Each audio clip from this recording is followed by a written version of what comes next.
everyone. Welcome to today's Scottish Police Authority meeting at the Clayton Hotel in Glasgow.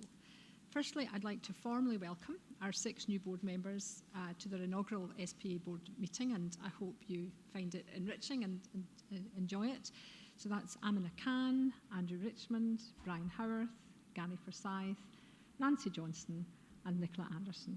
And joined in January and also earlier this month when Amina joined us in February, and we're delighted to finally have you in post, so welcome.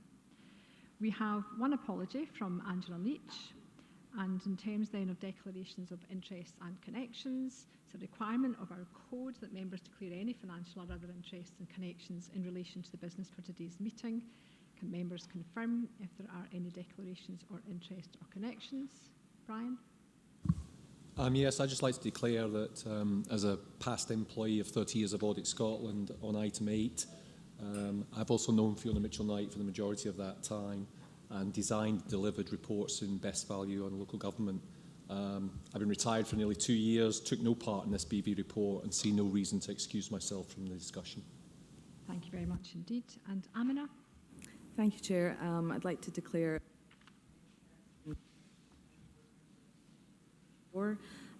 it might have relevance to any mental health and policing on the agenda and the work of the collaboration between NHS 24 and Police Scotland. Thank you very much indeed. So we'll move over to the minute and actions from the previous meeting. So we've got a minute of the meeting held on the 27th of November for approval. People content to approve? Yes, thank you. Rolling action log and matters arising. So we have 2 actions on the log which are proposed to close for today. Second action is proposed to close on the basis an update will be provided by the Chief Constable and DCC Smith at item 5. So if I may, I'll defer approval of closing the action log until after the end of item 5. And then in terms of any other business, can members confirm if they have any items of business they want to raise? No. And decisions on taking business in private in accordance with section 20 of our standing orders, can members confirm they're content to take the following items in private today? Item 11, our review of strategic risk has been recommended by approval for ARAC. Chief Constable? The sound isn't very good in the room. Certainly from this end to your end. It's actually not brilliant from me either for some of the board members. I don't know if the team can help any. Maybe the aircon could go off perhaps. Okay. And then item 12 to discuss the private paper on next year's budget update. Are members content to take these in private? Thank you.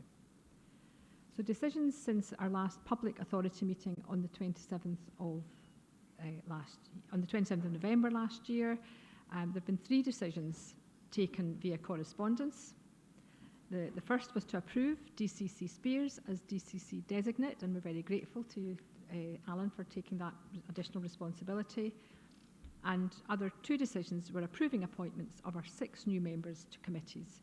And these appointments are outlined in Table 1 in my Chair's report, which is the next item on the agenda. Are we content to carry on with the meeting? People? Okay. Is the sound any better? No, perhaps? Let's keep going. So the next item on the agenda is my Chair's report, which I'll take largely as read. However, I would like to reiterate my congratulations to Chief Constable, Chief Superintendent Stevie Dolan and former ACC Andy Freeman, who all received King's Police Medal in the New Year's Honours List. My congratulations also extend to Police Constable Yoxon Bell, who received an MBE for services to young people and missing persons, and Police Constable Stuart Norris, who also received the British Empire Medal for services to young people in Aberdeenshire. And finally, to our former Chief Executive Lynn Brown, who was awarded the CBE for services to policing and public service. We are immensely proud of all of you, and these honours rightly recognise exceptional leadership, outstanding service and a deep commitment to policing, keeping people safe and wider public service, and we're very grateful to you. So my report also covers a number of engagements since November and recommends changes to our committee and group or board membership as outlined in Table 2 and at the appendix of my report. And these are recommended effective from the 1st of April when Tom and Mary's appointments term concludes. And these changes have been discussed with members but will be kept under regular review to ensure we use member skills and experience to best effect. So can members agree the changes? Thank you. So I think I have several members who have indicated they wish to ask questions. Chris Cregan first. Thank you, Chair, and thank you for your report. I just wanted to touch briefly on item 8 in your report on engagement with staff associations, trade unions and diversity staff associations, and really welcome coverage of this in your report. Obviously, the engagement with staff associations is critical to driving improvement, and as you acknowledge, provides valuable support to our own oversight and scrutiny.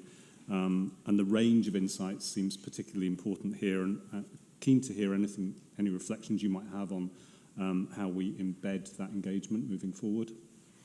So I think our diversity staff associations and our wider staff associations are fundamental and essential in terms of both representing but giving a voice to people.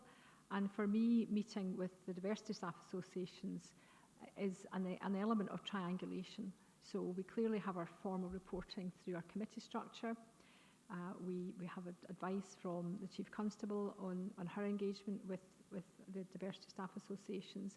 But for me, fundamentally, it's about building and maintaining a mutually respectful and effective relationships with the wider workforce representatives and key to effective support and scrutiny of policing. I think in particular, as we move forward with cultural change, that triangulation is so important in terms of bringing to life some of the positive changes that we're seeing, but also where we still have work to go.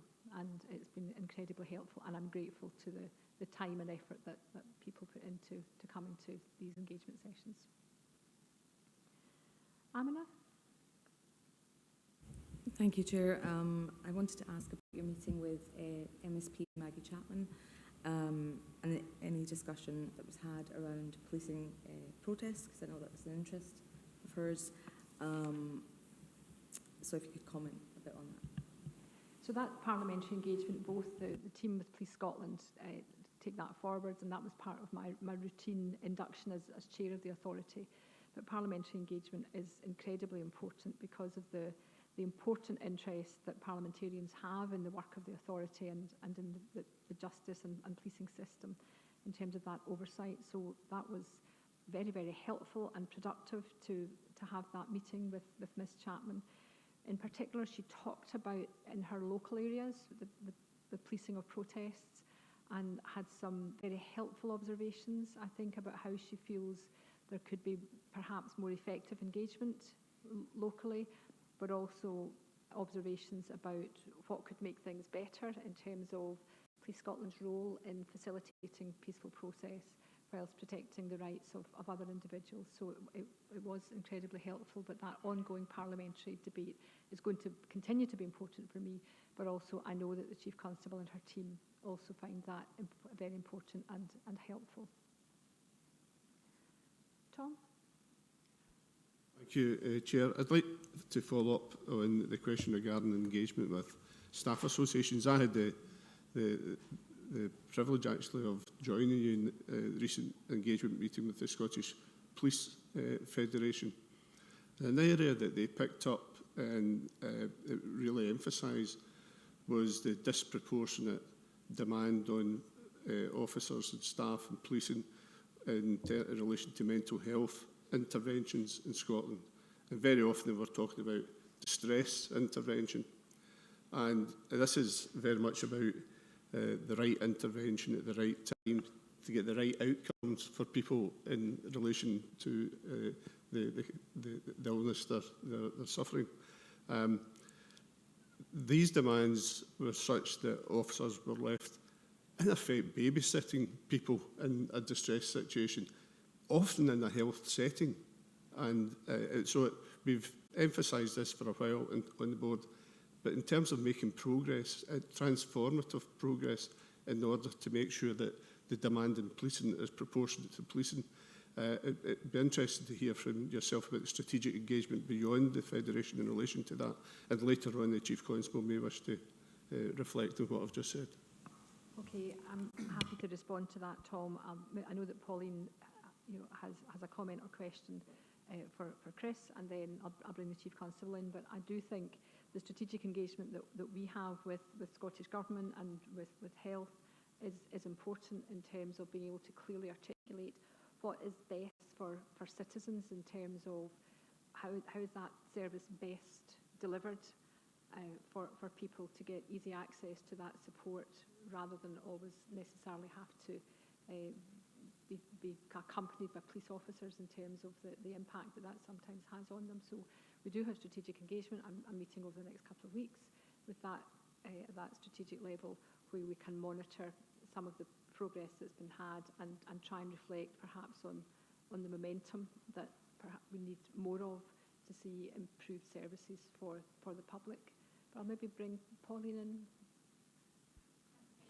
Chair, I noticed in the Chief Executive's report on item 6 that it talks about a year on from the publication of Framework for Collaboration for those suffering mental health distress and crisis. And I wondered if the Chief Executive could give us an update on the takeaways from that event, progress to date, and the sense of what more it's going to take from pockets of good practice to having a systematic transformation of services so that people can get the services they need where they need it.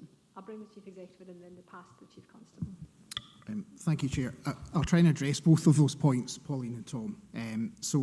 There's an item in my report which I'll bring forward to this part of the discussion, if I may, which is on the mental health distress and crisis event that was held with the Royal Society of Edinburgh and Research Data Scotland, which engaged a wide range of partners to discuss progress and next steps in delivering on the whole system commitments that were made 1 year ago upon the launch of the Framework for Collaboration, as you mentioned.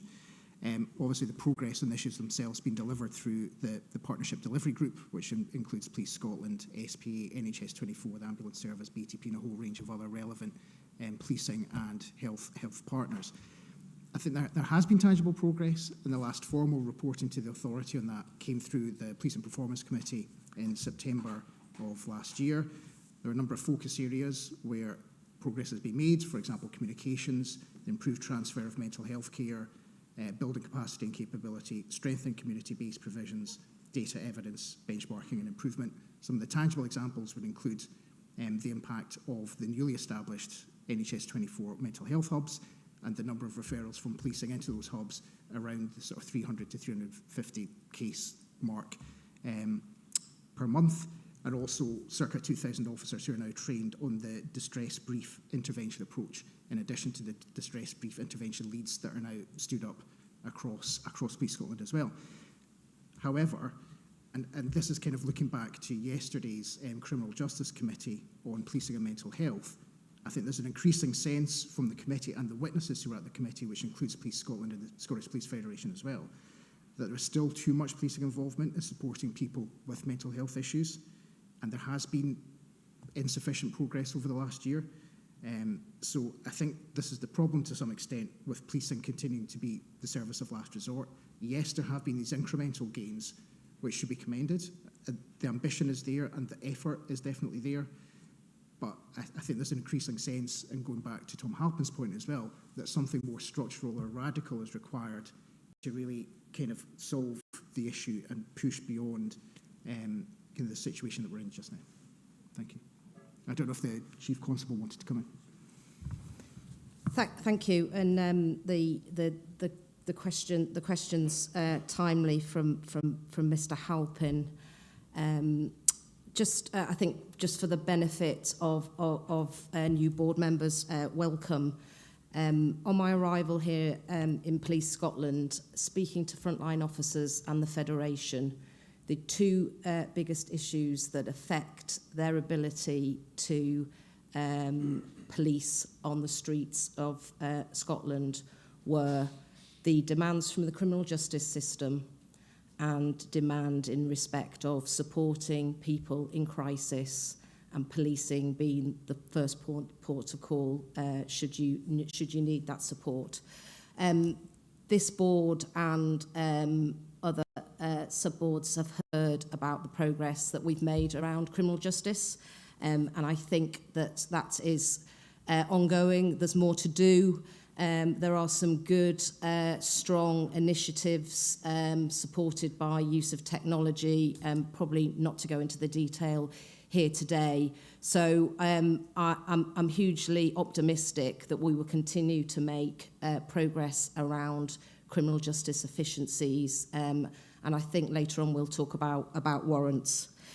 Conversely, when I look and again hear from frontline officers and the Police Federation, and I'll take the judgment of progress from that feedback, while we have put a lot of resource and effort and partnership engagement in this space, as my colleague ACC Payton said at Justice Committee yesterday, it's mental health.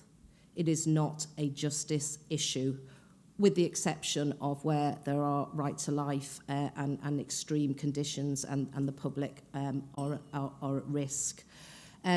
So with that appearance yesterday and the preparation work that was done by colleagues in relation to that, speaking to the Federation, listening to what David Threadgold said yesterday and looking at the data, where the progress has been made is where we are the sole controllers of things like referring people on who contact us, where we do engage with an individual and then take them to a place of safety, officers making decisions to leave people in the care of other professionals, better training for officers.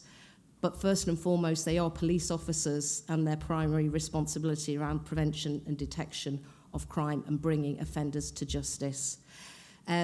So we are going to have to do something very different in this space.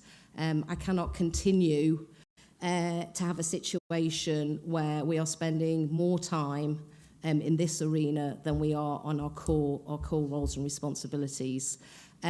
Today, I'm saying that publicly, us working through what that looks like in the coming months.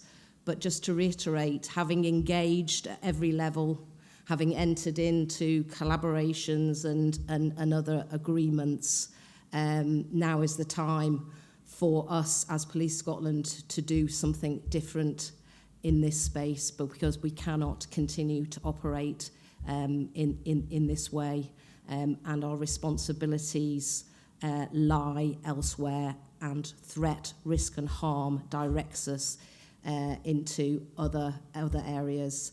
And I come back to it's mental health and not a justice issue. So happy to take some broader questions if you want to continue the discussion, Chair. Thank you.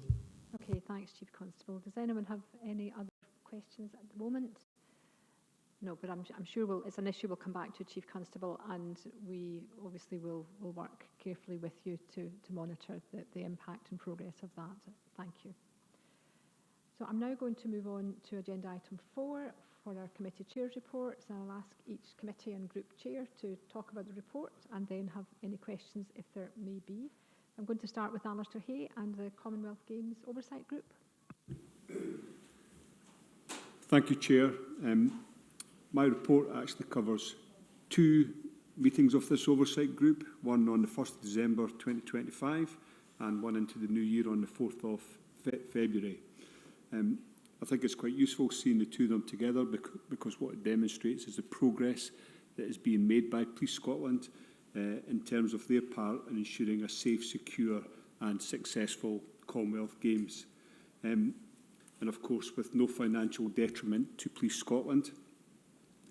I will take both of these reports as read, and I'm happy to answer any questions that anybody may have on them, but I would just draw out in terms of the progress that is being made, in terms of the opportunity that's been offered across Police Scotland for people to volunteer to play a policing role in that, and that's working through.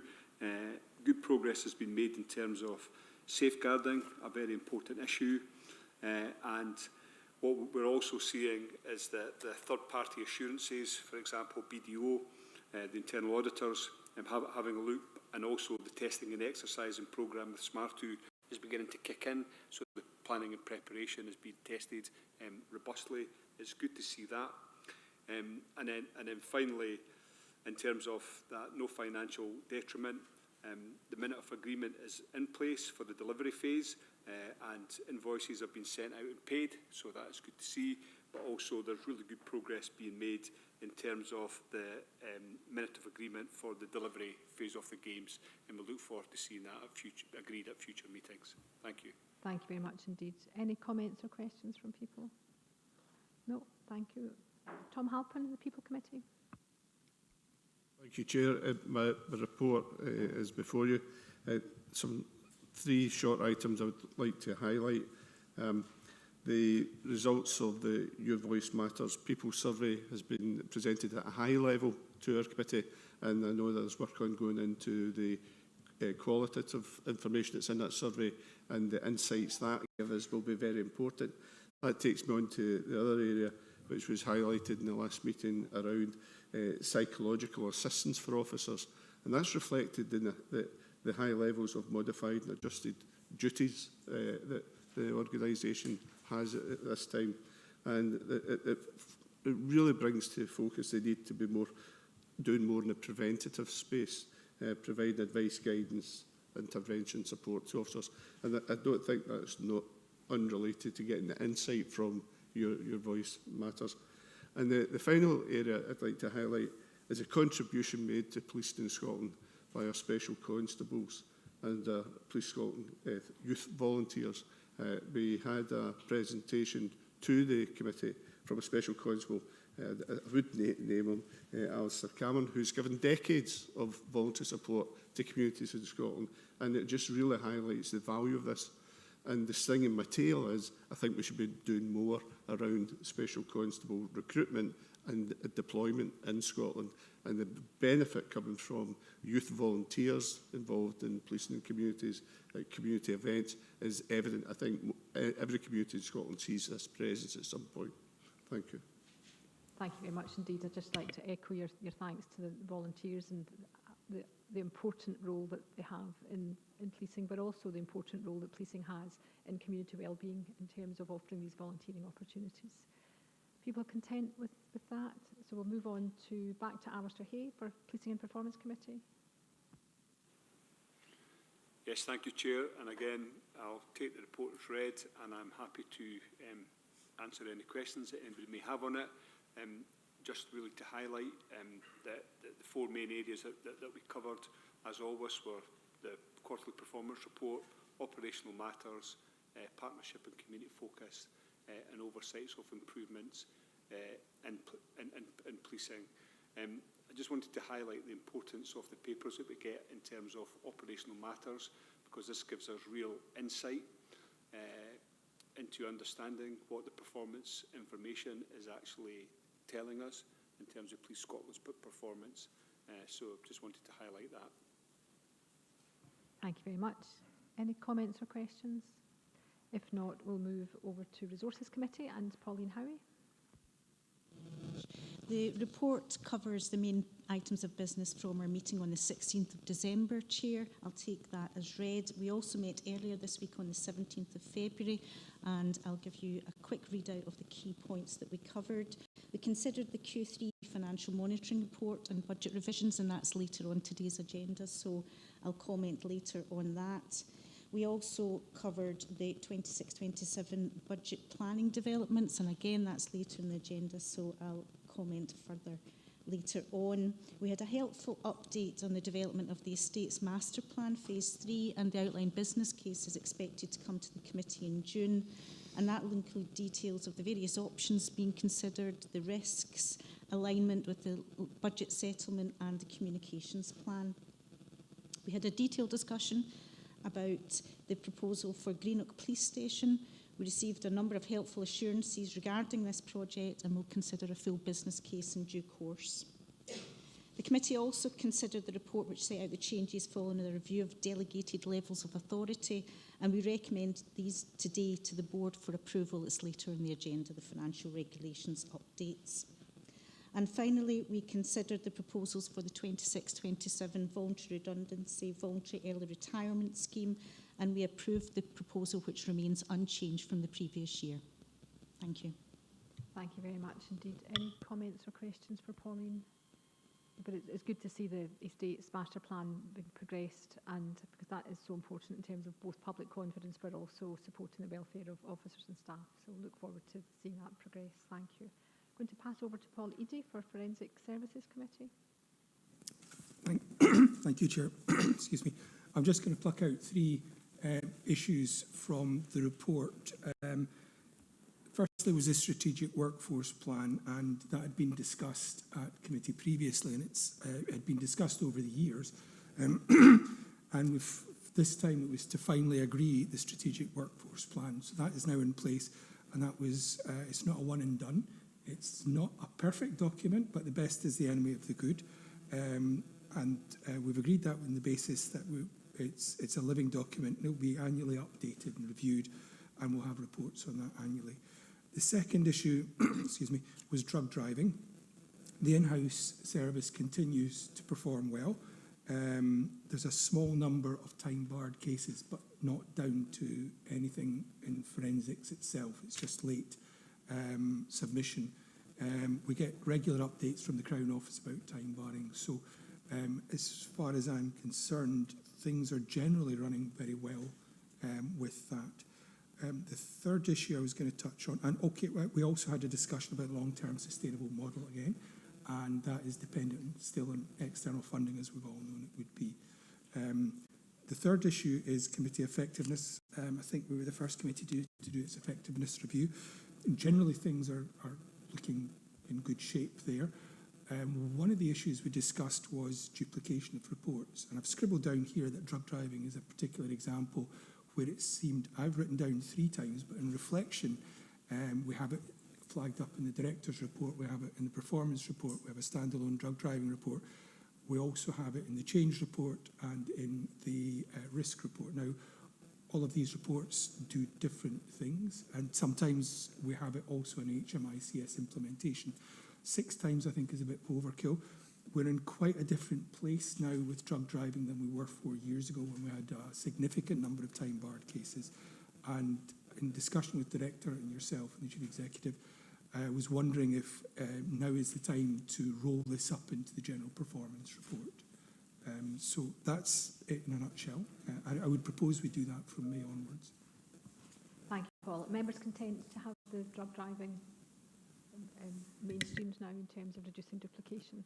Thank you very much, and thank you, I think, to the Forensic Services team and the committee for shepherding the improvements that we now have, so thank you.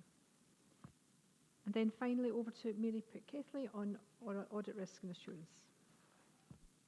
Chair, yes, the note of the meeting of the 12th of February is there for members. Happy to answer any questions on it. I would simply highlight that at this meeting we had 4 internal audit reports to consider. One which gave us some concern was in relation to duty modifications, where only limited assurance was provided in relation to both design and effectiveness. However, following questions from the committee, we were reassured to note that a duty modifications action plan had already been signed off. That included many of the recommendations that came from our internal auditors, and therefore we were reassured that work was already started and would be progressed quickly. We also considered the external audit annual plan and noted that, and our internal auditors presented their annual plan as well, which we were happy to consider and to approve. And finally, we had the SPA strategic risk review from December of last year. We were happy to consider the recommendations and the amendments to that risk register, which were given to us, and we now recommend those for the board's approval, and that will be considered as an item under private business later on today. Thank you very much. Thank you very much. And you can brief us more closely later on in the private session. And then finally, over to Mary Pitt-Keithley on audit risk and assurance. Thank you, Chair. Chair, yes, On the basis that I'm not seeing any members who wish to come in, I'm going to move to agenda item 5 and hand over now straight to the Chief Constable for her report. Thank you. Thank you, Chair. In my first report of 2026, I want to recognise and thank the police officers, staff and volunteers who delivered for communities throughout the festive period and into the new year. Policing continued to prevent, detect and investigate crime and secure criminal justice outcomes, including the seizure of drugs with an estimated street value of £24 million during December, as well as the conviction of a sex offender who abducted and drugged his victim following tenacious work by our officers. Last week, 4 men were convicted of serious organised crime offences linked to Operation Portalage, the ongoing investigation into violent incidents in the east and west of the country. My report outlines convictions in relation to culpable homicide and highlights an ongoing appeal for the information as part of the investigation into the murder of Jordan Gray in Motherwell during December. Policing also worked closely with partners to deliver a multi-agency response during the prolonged period of adverse weather at the beginning of the year, highlighting our coordinating role in a whole system resilience. I want to thank local authorities, health colleagues, agencies including Scottish Environment Protection Agency, the Met Office, HM's Coast Guard, as well as third sector organisation and the general public for the cohesion demonstrated.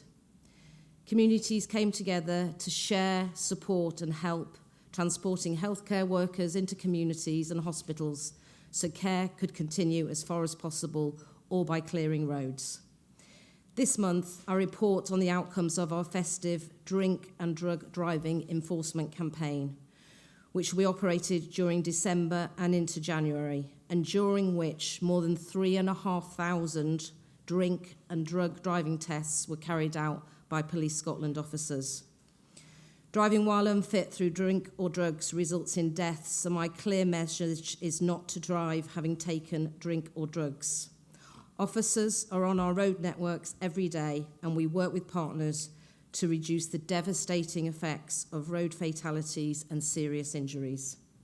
I also outlined important motorcyclist education courses which were delivered in partnership with I Am Road Smart Scotland. My report details the challenging, at times dangerous work police officers do to keep communities safe, including work which culminated in a man who tried to murder officers with a chainsaw being sentenced to 10 years imprisonment. I pay huge tribute to the bravery of officers demonstrated when confronted by acute and completely unacceptable levels of violence, and highlighting the criminal justice outcome is important to send a clear message that violence against officers and staff will not be tolerated. Listening to examples of bravery, professionalism and skill of police officers, staff and volunteers, and the relationship of trust and support they have with our communities is an uplifting part of leading Police Scotland. There is a hero made every day in policing. I look forward to meeting some of those who have demonstrated the best of policing at my annual Bravery and Excellence Awards next week. And this year, it is hugely positive that we will also recognise the contribution of police animals. Since my appointment, I have been clear I want to support our frontline colleagues to deliver for our communities. A key aspect of supporting officers, staff and volunteers is understanding their experiences so we can take action to improve. And this month, I provide an update on our workforce survey. The survey underlined the commitment to public service, an ethos of teamwork that runs through policing in Scotland. While the results showed leadership communication, engagement and visibility improved compared to the previous survey, this will remain a focus for me and the Chief Officer team. Colleagues were also clear that resourcing continues to be a significant challenge. Yesterday, as I'd already said, Assistant Chief Constable Katrina Payton and our HR Chief Officer Nikki Page provided evidence to the Criminal Justice Committee on policing and mental health, including on the vital issue of officer and staff welfare.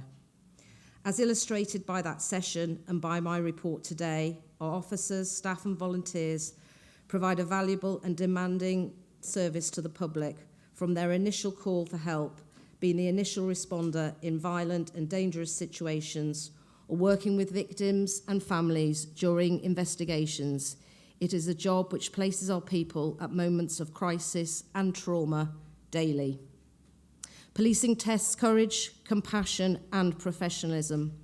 And as we've heard today, officers are attacked during their duties, with 20 assaults on average every day.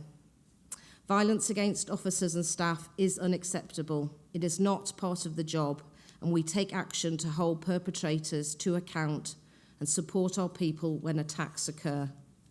Our people are our greatest asset, and policing can only succeed if they are physically and emotionally healthy and motivated to serve the people of Scotland.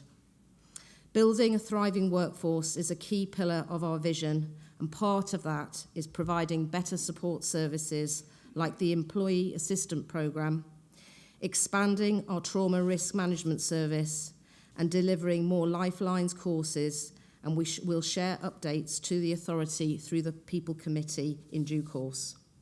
At the same time, it is crucial we provide the equipment and facilities which can improve experiences such as body-worn video and better quality working environments, and that we focus our investment on strengthening and supporting the front line.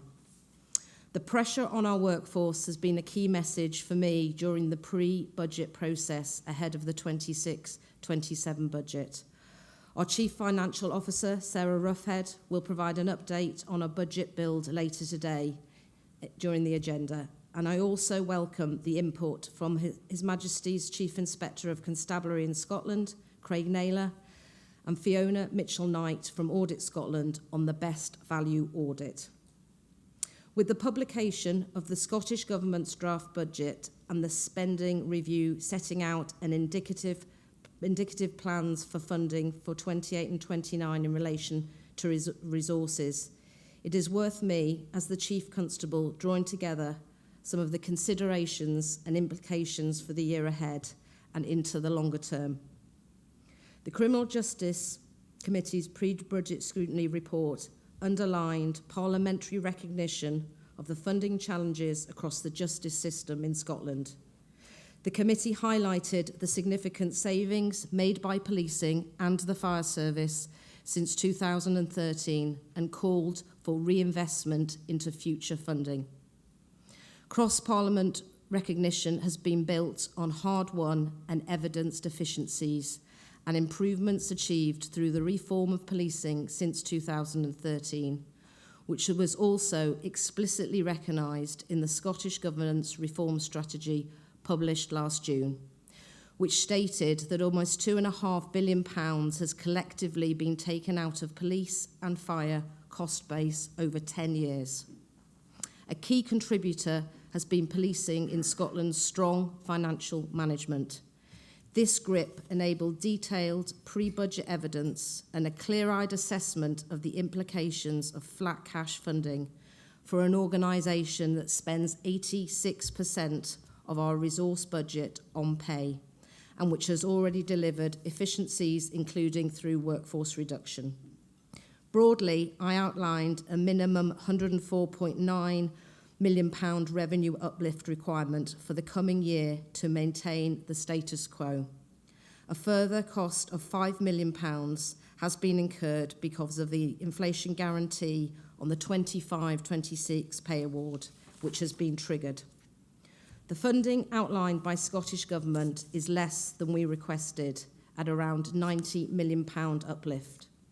We also have ring-fence funding for Retail Crime Task Force, as well as the ongoing review of case files related to group-based child sexual abuse and exploitation. This is an extremely challenging position, which I will manage, but will inevitably have consequences. Detailed planning is ongoing to set a budget for 26-27 that prioritises and maintains the safety and security of the people of Scotland. in the context of an intensifying demand driven by poverty, geopolitics, cybercrime and civil unrest, some of which we've covered. A balanced budget is a red line for me to ensure that we maintain our strong reputation for good financial management. And so some difficult decisions will need to be made, and some of those will need to be made quickly. Investment to support continued workforce modernisation, which includes civilian investigators, vetting staff, production workers doing valuable work to address demand that would otherwise have placed further pressure on our officers or led to increased backlogs, will be limited. We are further increasing scrutiny and permissions to fill vacant staff roles, and we won't push forward with our further planned workforce modernisation, for example, in our control rooms, and we will remain, will remain, and have released experienced officers for other duties, but we won't follow through with the full recruitment. We're squeezing the overtime budget for 26-27 and reviewing our police officer recruitment profile for the year ahead. Overtime allowed a valuable contribution to policing in Scotland during 25-26, supporting Operation Portalage and the policing of protests. Working closely with partners, we made some progress in reducing overtime for officers attending court, but focus across the criminal justice system must continue. Our overtime budget will be a significant challenge, requiring greater appetite for risk and a cultural shift closer to a no overtime assumption. Through retirement and other reasons, about 700 or 800 officers leave Police Scotland each year, and police officer recruitment will continue during 26-27. As I have said, and the authority have underlined, a balanced budget is a red line. Therefore, we cannot commit to recruiting officers we cannot afford. When and how many officers we recruit is a major focus of budget setting and an important financial lever. We will recruit, including with a March officer intake of around 75. We will further develop our recruitment plans for the year ahead. We'll invest in improving our estate to give officers and staff better accommodation and provide professional spaces for the public, as well as investment in body armour and to maintain our fleet. We're further prioritising our transformation programme for next year, and we will focus on roles and projects which free up frontline officers and staff's time through better ways of working or by reducing demand. I've been clear the pace of delivering on our vision is dependent on the ongoing support and realising improvements. And there will be a fine balance of workforce numbers, overtime, improving our buildings and driving transformation. This is at the heart of our discussions for the year ahead. And we'll take an holistic approach which appreciates the trade-offs between those important elements. I know we will discuss the detail of that further in private today, and we will also continue to engage with Scottish Government on these matters. Longer term, the case for and the challenge of necessary change will further underlined by the Government's spending review, which was published alongside the draft budget and outlined indicative spending plans up to 28-29 for resources and up to 29-30 for capital. The review aims to deliver £1.5 billion recurring savings over the period and includes a flat cash resource profile for policing up to 28-29. I continue to believe that reform achieved must not only be recognised but rewarded, and policing should be differentiated on this basis. As we have underlined through the pre-budget process for 26-27, flat cash does not maintain the status quo. By way of illustration, each 1% pay award represents a £13 million cost pressure, the equivalent to the cost of over 200 full-time roles. And each 1% of inflation represents £2.5 million cost pressure. I'm hugely grateful for the quality of work of Audit Scotland and HMICS, and for where the audit validated the strengths and achievements of Police Scotland. I am equally grateful for the additional clarity and focus on the areas where I know policing must improve, such as workforce planning, reducing absence, and the proportion of people on modified duties.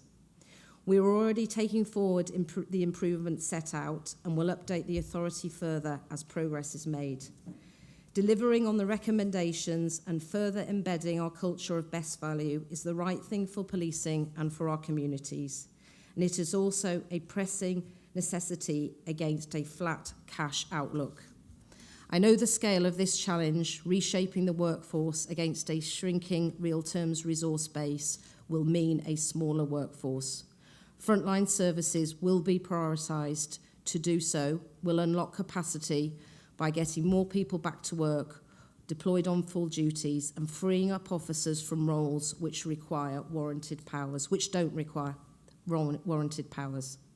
Balancing those imperatives against the highly demanding nature of policing is a leadership, culture, and resource challenge. The audit also called out barriers, including annual budgets, an inability to borrow or hold reserves, and a fixed workforce parameters, which we must work with the authority and government to navigate. We are delivering on the vision and making progress against the 3-year business plan, but there are real constraints and the funding outlook adds further challenge. During 26-27, we will build our next 3-year business plan as we continue this phase of policing reform to build an effective and sustainable model which prioritises and protects the services which keep people safe and upholds our legislative duties. Doing so will be in the context of changing demand, and as we've seen through Operation Lest, and external events can drive demand on policing. One example which changes the operating environment for policing is the management of risk in prison estates and the management of risk in our communities. Earlier this month, I met with the former Scottish Police Authority Chair, Martin Evans, who leads the independent Scottish Sentencing and Penal Policy Commission. The Commission's work set out the inefficiency of Scotland's high rate of incarceration, both in terms of higher conviction rates for short sentences compared to community payback orders, and the cost of a year in prison, £47,000, compared with the £5,000 cost of a community sentence. Mr. Evans makes the public safety and current human cost for more focus on prevention as a core purpose of public services, and one I support. Supporting victims is a pillar of my vision for policing. Public and victim confidence in the wider justice system is a crucial consideration in these matters, and I support the Commissioner's view that victims must be able to access clear, accurate information about sentences. The Commission's report, Justice That Works, underlines the lack of evidence that Scotland uniquely requires a higher rate of imprisonment than elsewhere, and outlines a pathway to reduce the prison population. The report represents evidence-based, pragmatic public policy thinking, which can build consensus and drive collaboration to achieve better outcomes at better value to the public over the medium to long term. In addition to highlighting the relationship between tackling poverty, giving children the best start in life, and preventing offending, the Commission raised key challenges to address in order to effectively manage release to the community, including provision of through care and housing and the need for immediate support. Policing will seek to play our part in a system-wide focus which drives these long-standing imperatives. As Scotland works towards those ambitions, early release of prisoners to address the immediate and significant challenge of the increasing prison population drives additional demand on policing, as well as the wider criminal justice system and partners. This increased demand on policing relates to assisting the prison service, risk management, safeguarding, managing community impact, and responding to reoffending. By way of illustration, of just under 300 prisoners released under the 3 tranches of release during November and December last year, 71 individuals are accused of reoffending, around 1 in 4. There have been 244 separate offences recorded, with the single biggest category being shoplifting, at almost half of all those offences. And although there are also a number of more serious incidents and offences. Assistant Chief Constable Mark Sutherland leads our response to early release, including providing information to assist Governor veto considerations, and we assess these 1,000 officer and staff hours have so far been dedicated to these checks. We have set out these additional and immediate demands on policing in response to the consultation on the proposed changes to the automatic early release, which was set out earlier this month. I would make one further point in this area, that management of offenders in communities may be assisted by improved technology, such as a state-of-the-art electronic monitoring system. As set out, the management of offenders is one example of where external events generate additional demands on policing, and I know members have expressed interest on the impact of early release arrangements on policing. I'll pause there, Chair, and open up for questions. Thank you. Chief Constable, thank you very much. Are you content in terms of the ongoing action log to brief us with the impact of early prisoner release that your Yes, thank you. Your report has covered that. Before I open it up, are members wanting to ask anything further on early release? Okay, are people then content that we've had sufficient information to close that action log? Yes, thank you very much indeed. So I'm now going to open up for wider questions, and I think, as the Chief Constable has already said, we'll have a further conversation on the financial impact on the budget later on, both in public and in private, and then of course it will be a public session when the budget's approved at our March meeting. So I'm going to invite Gary to come in first. Yeah, thank you, Chair, and thank you, Chief Constable, for a really comprehensive report. Can I say it was fantastic to read of so many tremendous examples of work by both officers and staff across the whole range of policing, but also particularly the extraordinary courage that's displayed by officers and staff. And my question relates to that, what must have been terrifying incident in Paisley for the officers involved, as well as the totally unacceptable number of assaults and violence that face police officers and staff on a daily basis across Scotland. And the question is really, how satisfied are you that the current capacity, capability and posture of armed policing meets current needs? And does any forecasting analysis going forward indicate any likely variations in both the level of firearms and taser across Scotland? Thank you. I'm going to ask DC Spears to pick up that question. Thanks very much, Gary. Thank you for your question. As you may be aware, armed policing in Scotland is determined by intelligence-led assessments of threat, risk and harm, and that informs our capacity. The assessment also informs our capability, our deployment levels and our resource levels. As you will be aware, we're heavily aligned to armed policing as it affects the whole of the UK. We sit in all UK forums and we deliver training to the same standard and qualification right across the UK. My perspective as it currently stands is that our current armed policing posture is proportionate. It's, as I've said, intelligence-led, and we do have an effective deployment model. I think the real illustration of that has been our firearms response to Portledge over a sustained period of time, where we've been able to flex a larger proportion of armed resources into different parts of the country as that threat picture has changed. So we don't, at this point in time, envisage any significant change. We often talk about taser, and I think the ambition within Police Scotland would be that we'd like to roll taser out more broadly.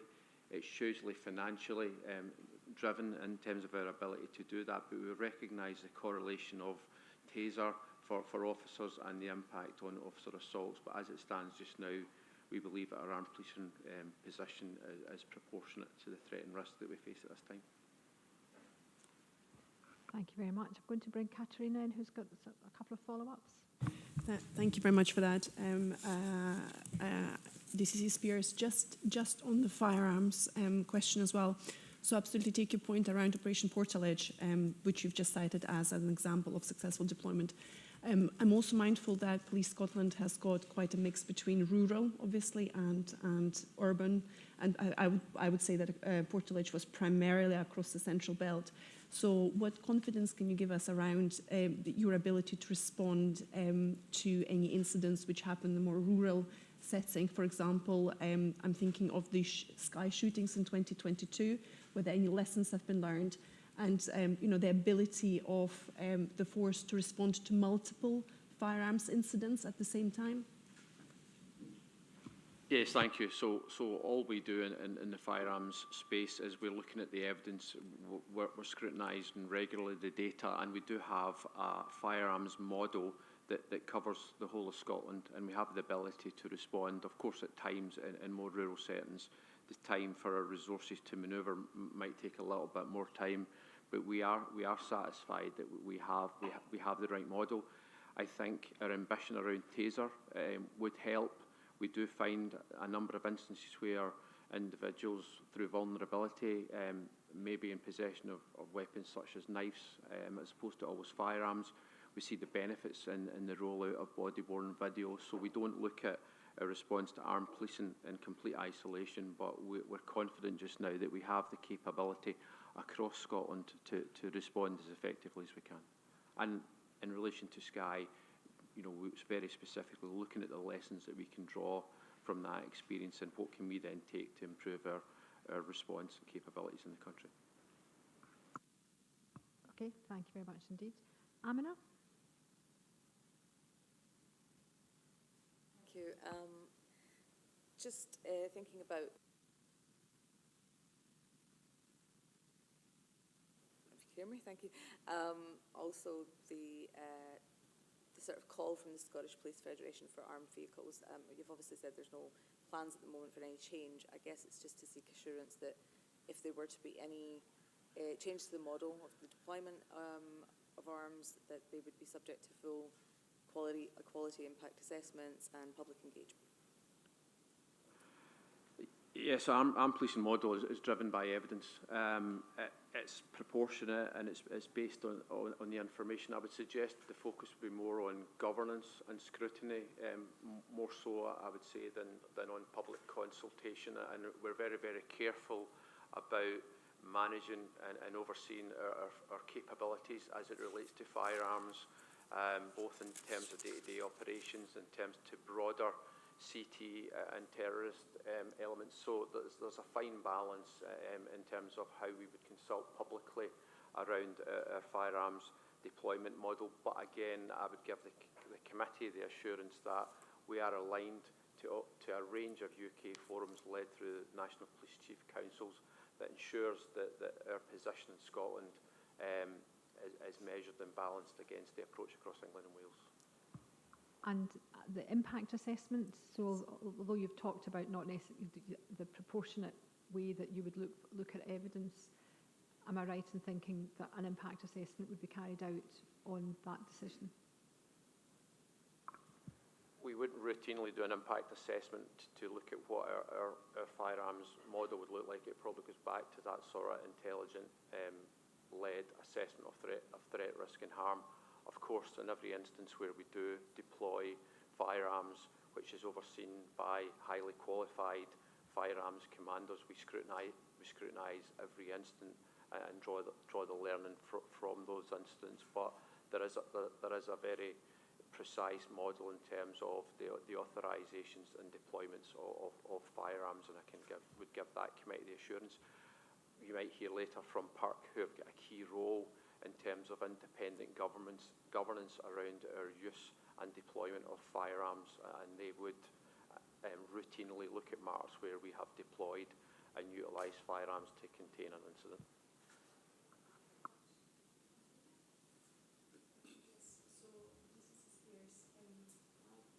Apologies, rookie error.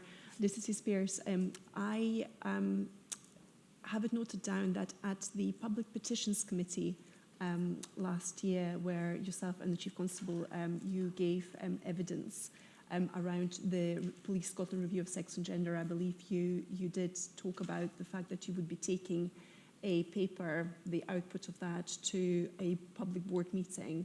I think you were being pressed on that by Mr. Ewing, and I obviously note that we do not have that on the agenda, and also, Chief Constable, you haven't touched on this in your report, so I was just wondering if you would be able to give us an update as to where that work is at just now. Yes, we committed at that committee that in the early part of 2026 we would bring a report back to the board, and that would outline some of the work that we've done around the review. I would suggest that we're now in the final stages of pulling that report together. With the committee's indulgence, we would look to feed that through the performance committee in the first instance in March, and then if the timing's right, we bring that here in March. I think what the report I would predict will tell us that the review work is complete, but the theme of sex and gender is now mainstreamed into the Policing Together portfolio, and we will continue to have a focus on that. So it would be our intention in the coming months to come back through the committee to the board. Thank you. Chair, I've got another question around some of the budget considerations that the Chief Constable has outlined. Thank you. So kind of going from a very specific up to more strategic. Chief Constable, as always, I really appreciate you being very candid about your thoughts on all things funding and what that does to the services. And I appreciate there will be a lot more discussion that will be happening around how we can live, how you can live within the means, and what that means for the service and how that means to the threat, risk and harm response that you do. I suppose what is going through my head is where I'm looking at a bit of a reassurance from you is that whenever priorities are being made around living within the certain budget, and particularly the concerns you outlined around a flat cash settlement, what we know from other police forces is where disinvestment decisions have been made in the past, and in terms of case of negative consequences, the process of standing up certain capabilities later on tends to be much more resource intensive, and there's a time lag as well between standing down and standing up again. And these considerations will need to be happening over a number of years. So I am concerned from a public interest perspective around getting to a stage where through disinvestment decisions you get to a point, not a point of no return because that sounds too dramatic, but I am concerned as to how explicit you can be around if these decisions are made. This is the trajectory, because you're talking on one hand side about an increasing level of demand and threat, and on the other side you're talking about reducing resources that need, and the conversations will need to be had on a more ad hoc basis. So from that overall, the two trajectories do not meet. Where are we going to get to a stage where it may be a lot more costly for us to reverse? And I appreciate it's a big, potentially quite a big question at this stage where more conversations are yet to be had, but I am really keen to kind of have a bit of a perspective from you on that. Thank you, and thanks for that question, Katerina. I recognise where the question comes from in terms of turning off and on capabilities when faced with a challenging financial situation, and then the ability for an organisation, especially a large organisation, to then turn itself around to introduce those capabilities. So our approach and discussions that we had earlier this week were very much in the space of, I suppose there's two or three things. I think better workforce planning by us, by the organisation, combined with a medium-term financial forecast will allow us to have a close eye on the ability to balance all of the elements that will build that budget, including what the workforce looks like, and ensure that with that more extended forward look, we're not taking decisions in the short term, to your point about turning things on and off, that actually we will regret in the future. I'm aware, and colleagues around the table can think of examples where, when faced with austerity, there are occasions where functions within policing and public sector organisations, often that sit maybe back from the front line, but are vitally important, and I'll use the example of vetting, So we need to ensure that the people that we employ, that everybody has confidence in them. And, you know, it's short-termism, and it takes a short-term view. If you say, well, we'll eliminate that because it's not frontline, well, actually, that's the foundation on which trust and confidence in policing is born. And we've seen examples where offending by serving officers has had catastrophic effects elsewhere on the confidence of communities.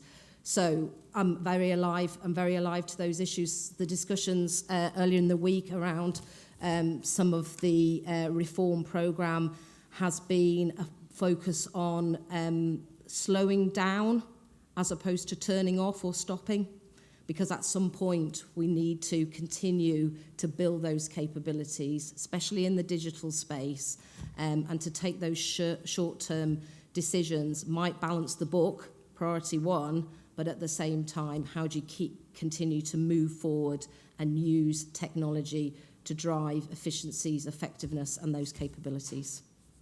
Thank you. Okay, thank you very much. Pauline? Thanks very much, Chief Constable, for your very comprehensive report. I wanted to go back to the staff survey results. Thanks very much for sharing those with us, and really good to see the positive areas of improvement.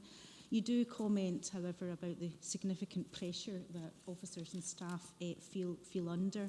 And I'm interested in the context of the budget settlement, what might be some of the tangible areas that you and your colleagues are looking at to help relieve that pressure on staff in the coming months? Thank you. So, top line focus, safety and security of the public of Scotland, and delivering against the vision. But to deliver against that vision, we are going to need to drive further both service reform and cultural reform. And an example around cultural reform is to consider the risk appetite of the organisation. We need to raise that risk appetite. And I'll give you a very tangible example. So our colleague ACC, Alan Waddell, is looking closely in relation to our operational footprint around events and protest. Now, Police Scotland has, as you know, a strong history and a strong pedigree in terms of its ability to police large operations, the visit of the President last summer being one of them. But our risk appetite needs to dial down in order that we can meet all of the demands on policing, and we're looking carefully at the way in which we deploy resources to big operations and what flexibility we can drive, and other improvements in relation to shift patterns that officers work, where we can operate a more flexible approach to some of these operational demands, at the same time as looking what are the broader risks in any 1 hour and one day. So risk appetite is one of the areas that we need to reconsider. I'll describe radical simplification. And what do I mean by that? Again, in the building of the organisation, we've brought about, Scotland-wide policies, processes, structures and services. But when faced with the budget challenge, we need to move at pace, and we need to simplify some of our both internal processes and procedures and the way in which we are conducting some of our business. And I point to the demands around mental health. We're going to have to simplify and be radical in that space. Reducing duplication on some of the less visible services, moving to a regional and national model of delivery, and coming back round to Katarina's question, a better strategic workforce plan and a medium-term financial plan will help us in doing that. Specifically around digital opportunities, more automation, self-service, use of AI, use of data, again, driving it both efficiencies and effectiveness in that space. Thanks. Thank you very much. I'm going to go back to Chris. Thank you, Chair. Thank you, Chief Constable, as ever, for a very full and comprehensive report. I've got a couple of questions. One's just to follow up on the question raised by Katharina earlier on around the sex and gender review. I look forward to receiving, it was helpful to hear the update, look forward to receiving a fuller report at Performance Committee. You'll know from previous questions that I've asked here that a really important aspect of this work, from I think all of our perspectives, has been engagement, both internally and externally. And so I'm just looking for any brief reflections today on progress in terms of engagement, both within the organisation and out with the organisation, because it's been a really important part of taking that work forward. Thanks for the question, Chris. I think on reflection over the last couple of years, we have enhanced our engagement with staff associations, trade unions and diversity staff associations quite considerably. We've certainly applied a far greater degree of structure around that engagement beyond we're approachable and we're here. So we introduced the collaboration group, which is a forum for all staff associations, trade unions and including diversity staff associations to meet regularly.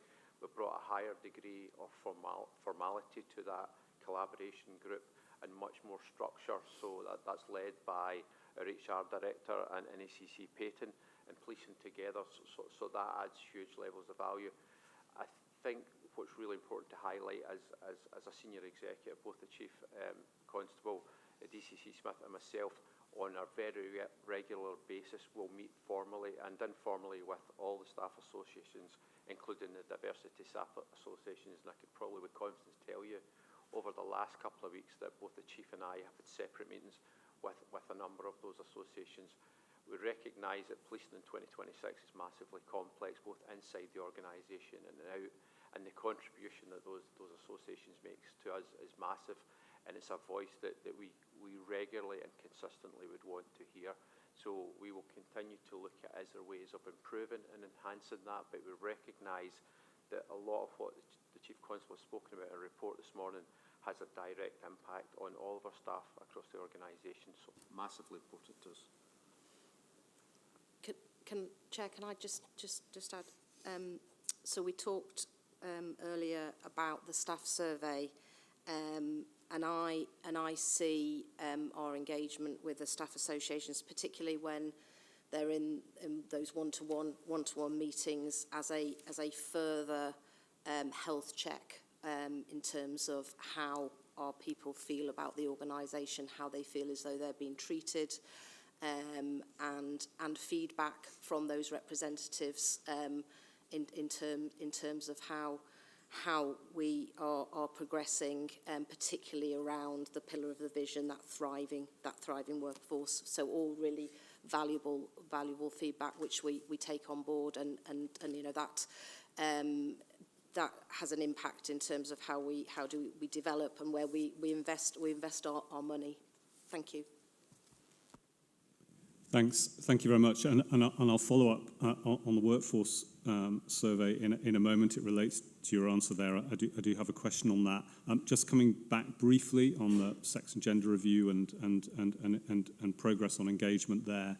My question was also about external engagement, which I know has been critical to that work. So any further comment you can offer today, DCC Spears, on that would be very welcome. Thank you. Yes, so the work around sex and gender, you know, has been led by policing together, and we have consistently and continue to engage externally and bring together a number of forums where we can draw in a range of just different views in terms of our approach to sex and gender, both in context of gender critical views, but also the views of our staff associations and trade unions. So that work is progressing. I think that's why we see it now as time to mainstream it. I can recall the first time we spoke about sex and gender here at the board, probably almost a couple of years ago, and we've spoken most months about it. So We want to just ensure that this is embedded in the day-to-day work that we do, and we have a range of people contributing to the work that we're committed to undertake in this space. Thank you. And if I can just touch on my other question, so it takes you back, Chief Constable, to your comments about the workforce survey, and indeed, I think it follows up on to some extent on Pauline's question. There is a theme within the data, which is clear to you, I think, that notwithstanding progress being made, perhaps those closest to the front line are those who feel perhaps less heard, less engaged. And obviously that's kind of critical in terms of culture and engagement. I know we're going to be, and Tom referred to this earlier on, we're going to be looking at this in more detail at People Committee, and I know there's a really strong commitment to make further progress in this area. I'm just mindful that as part of that workforce survey, and I think we touched on this at the last board meeting, there are 23,000 open text responses there, and so it seems to me, both in terms of the disaggregated data and those open text responses, there's potentially really rich insight which can help drive improvement, which I know you're committed to in terms of engagement for those closest to the front line. So any comment you have on that would be welcome. You touched on it already, of course. So you drew out there the clear distinction in terms of those that are operating on the front line of policing in Scotland, feel the greatest pressure and are overall less satisfied, and certainly the part of the I think ability for us to both value and make the experience of those individuals better is linked to both our visibility and our messaging, and to your point around those individual comments and understanding what does it feel like, and what are the themes. One of the themes that comes across is in relation to issues where people are dissatisfied around within the workplace, and going back to the point about diversity staff associations and staff associations, very much my narrative with them has been around early resolution of these issues, giving our sergeants and our inspectors the best tools to support staff, but at the same time collectively being able to have those interventions that resolve issues early. Now, there's lots of policy and process and mechanisms and all of that is right and proper, but where we can support people quickly with that intervention, and I do see that there's a strong role for the staff associations in that, and that's been my very clear message to them. Please help me in that early intervention so that we can get underneath some of those issues where people either feel that they haven't been treated fairly or they haven't been treated fairly, and there's impact around equality issues within the workplace. Okay, thank you very much indeed. I'm going to move over to Tom Halpin now. Thank you, Chair. Chief Constable, in your report, you update us in the enhanced driver training in terms of the regulations and requirements. For some time, there's been quite a backlog in training needs. There has been a posture on driving capability that has been questioned by staff associations, etc. And so it's really about seeking some assurance that, apart from doing what the regulations tell us we need to do, that we are strategically looking at our posture in driver training, and that we're getting the right resources in there, and that we're making appropriate progress in getting to a place where we can confidently say to the public we're as safe as we can be in a high-risk area of policing activity. Thank you. Thanks for that question. I'll make a broader comment, and then Alan will provide you with the update in terms of the progress. I wanted to say that the Federation have been hugely supportive in this space, particularly Brian Jones. So I'm grateful for both his support, advice, and also in his role as a critical friend. Alan will provide the update. Thanks very much. We've probably got one of the biggest fleets in UK policing, if not the largest fleet. So driver training becomes incredibly important, and that's why at the conclusion of initial police training, every officer with a driving licence has the ability to then drive police vehicles under certain conditions. And as then we go through that specialist training, it ramps up to different levels. So I probably wanted to give the committee an absolute assurance that we have a sufficiency of highly qualified drivers across Scotland to service well the needs of our communities in Scotland. What the regulations more recently introduced was about the quantity and quality of training, and quite a part of that is about the duration of training, and it's important that I think that we're absolutely compliant with regulations and that we ensure that we give our drivers the very best possible training that we can give them. So one of the areas that we've seen a gap in that training was our use of cell vans, which is common across Scotland, and you'll see them regularly. So we identified the need for one additional day of training for our drivers, and that is to allow them to drive in response conditions when they're driving a van. So that's with a siren and a blue light. So we undertook to deliver that training before the conclusion of the financial year. We've already delivered that to an additional 1,300 officers. We will complete that inside the current year. We're also looking at how do we train for the initial stages of pursuit. So that is just a police vehicle responding to somebody who makes off from us. I would probably give the assurance to the Chief that we don't want to pursue vehicles any more frequently than we have to, and actually we want our highly trained road policing officers to be pursuing vehicles. But again, we see some gaps in that training. So I'm confident that we are making significant progress. I would say there's a perception at times that we do have backlogs. I think every force in the UK takes some time to give officers training, and I go back to my early days of service, and you didn't simply get driver training on day one. So I would say it's less about a backlog and more about the right time.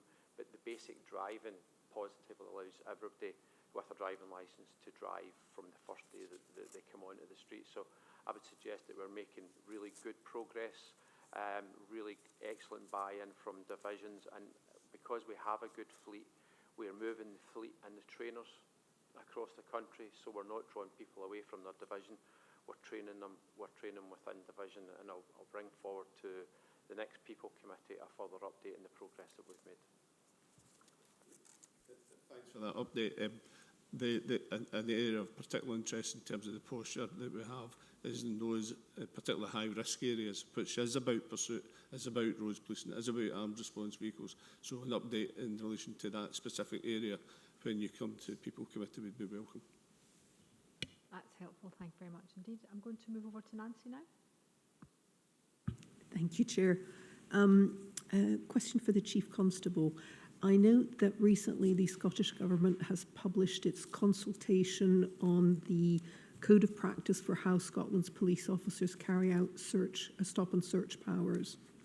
And I know that there's been significant engagement between the authority, Police Scotland, and the Scottish Government. So this is not something which has just been inflicted on you, but it is still a Scottish Government document, not a Police Scotland government. So I was seeking some assurance that you are comfortable with the document that's been consulted on, whether you have any concerns, and in particular, if you're comfortable with the level of protection for female officers carrying out stop and search.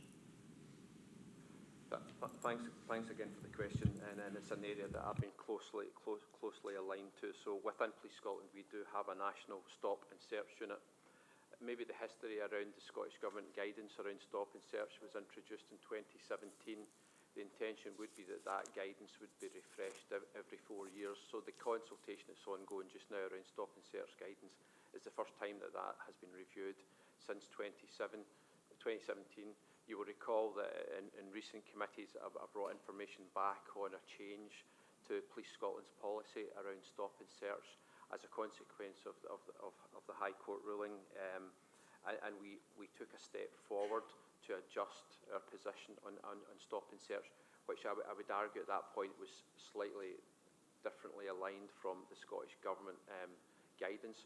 What I'm confident from the early stages of the consultation, that what's proposed in the consultation absolutely aligns with our approach to stop and search, and it is absolutely aligned to what we previously intimated around search will be largely predicated on biological sex. So notwithstanding that we'll participate alongside others in the consultation that's ongoing, we're confident and assured that what's proposed within that guidance would align with our practice as it is on a day-to-day basis. If I may ask, are there any areas where you have concerns, either be it on the legal position or on the operational impact?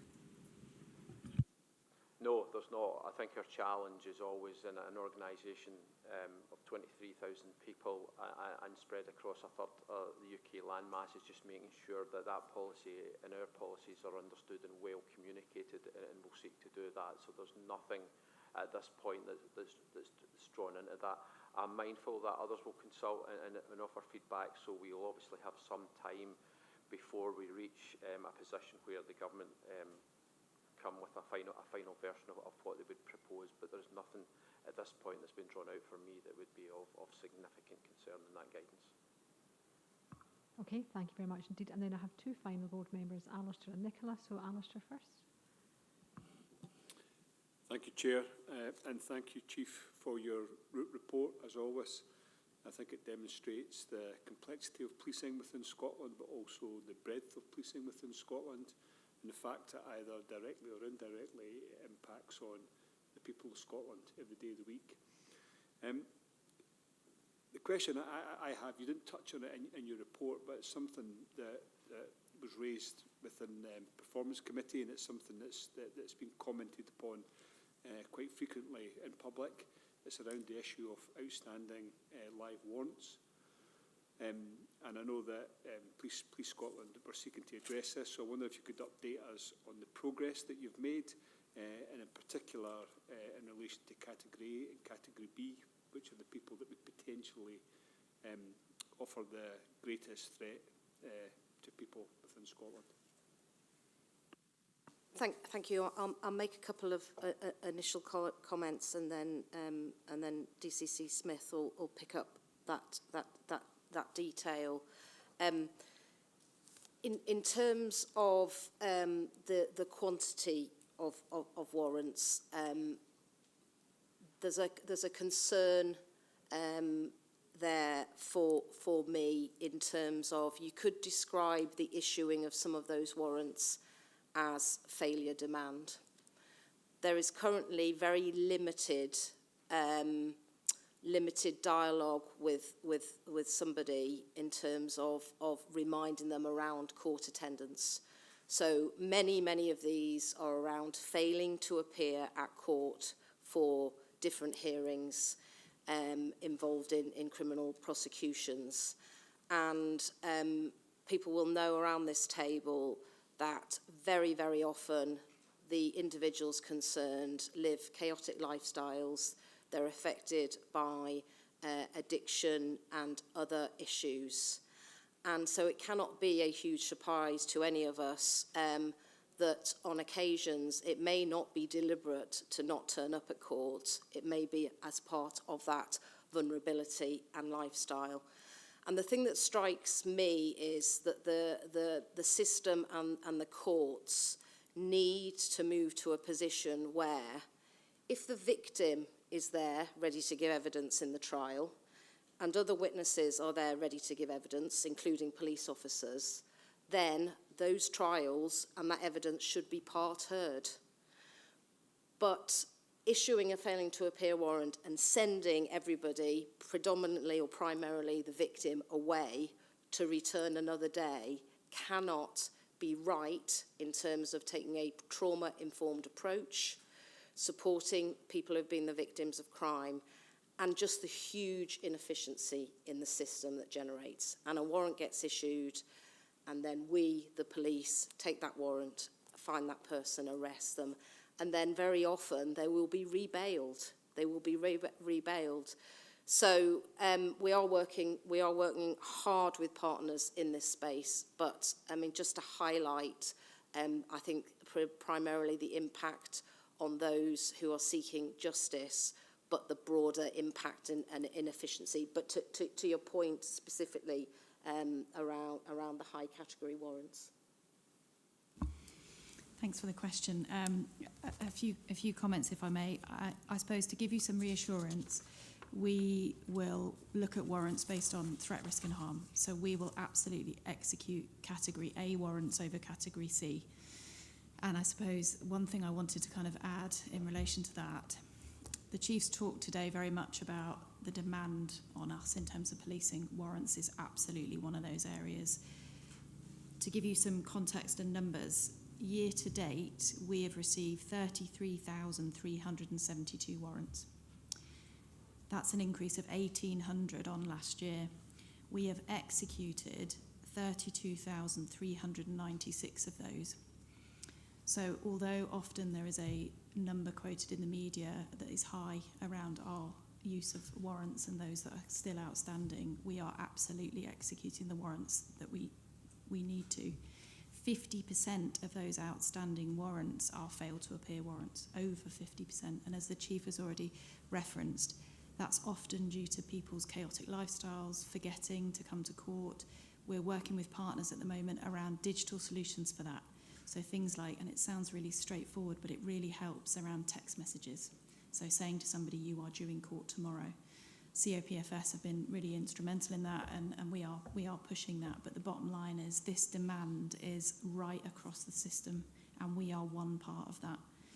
We're working on reviewing at the moment our internal policy and processes to provide consistency. That review will report at the end of March, and we'll bring that through PPC so that you're cited on that, which will give you more detail on the numbers behind that and divisional breakdowns. We're also working on a Power BI dashboard so that we can give that to divisions in terms of their data.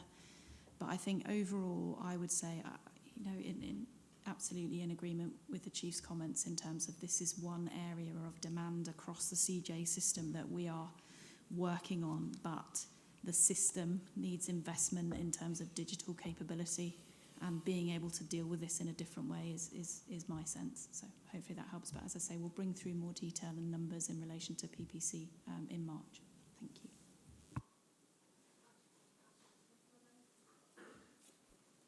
Thank you, Chair. Thank you, Chief Constable, for your report, and I'd like to echo my thanks for the detail and the quality and the information provided. I was struck by some of the reviews, and in particular the work on the Family Liaison Conference, and I wondered, please, if you could share any perspectives or views on anything that's been taken away from that could be adapted or put forward into working practices from here on. Thank you. Thank you. Thanks for the question.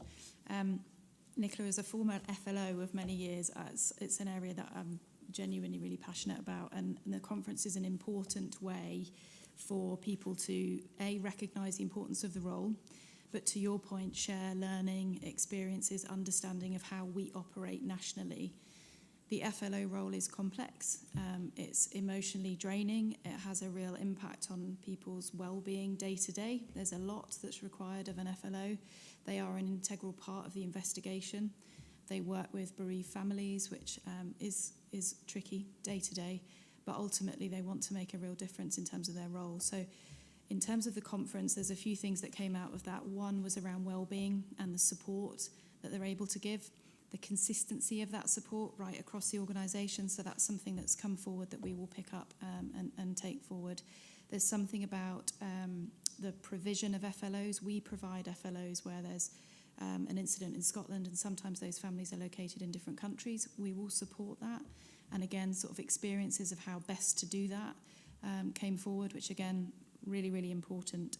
And I think that the third area was really strong multi-agency collaboration. This is not just about us as an organisation. We work with victim support.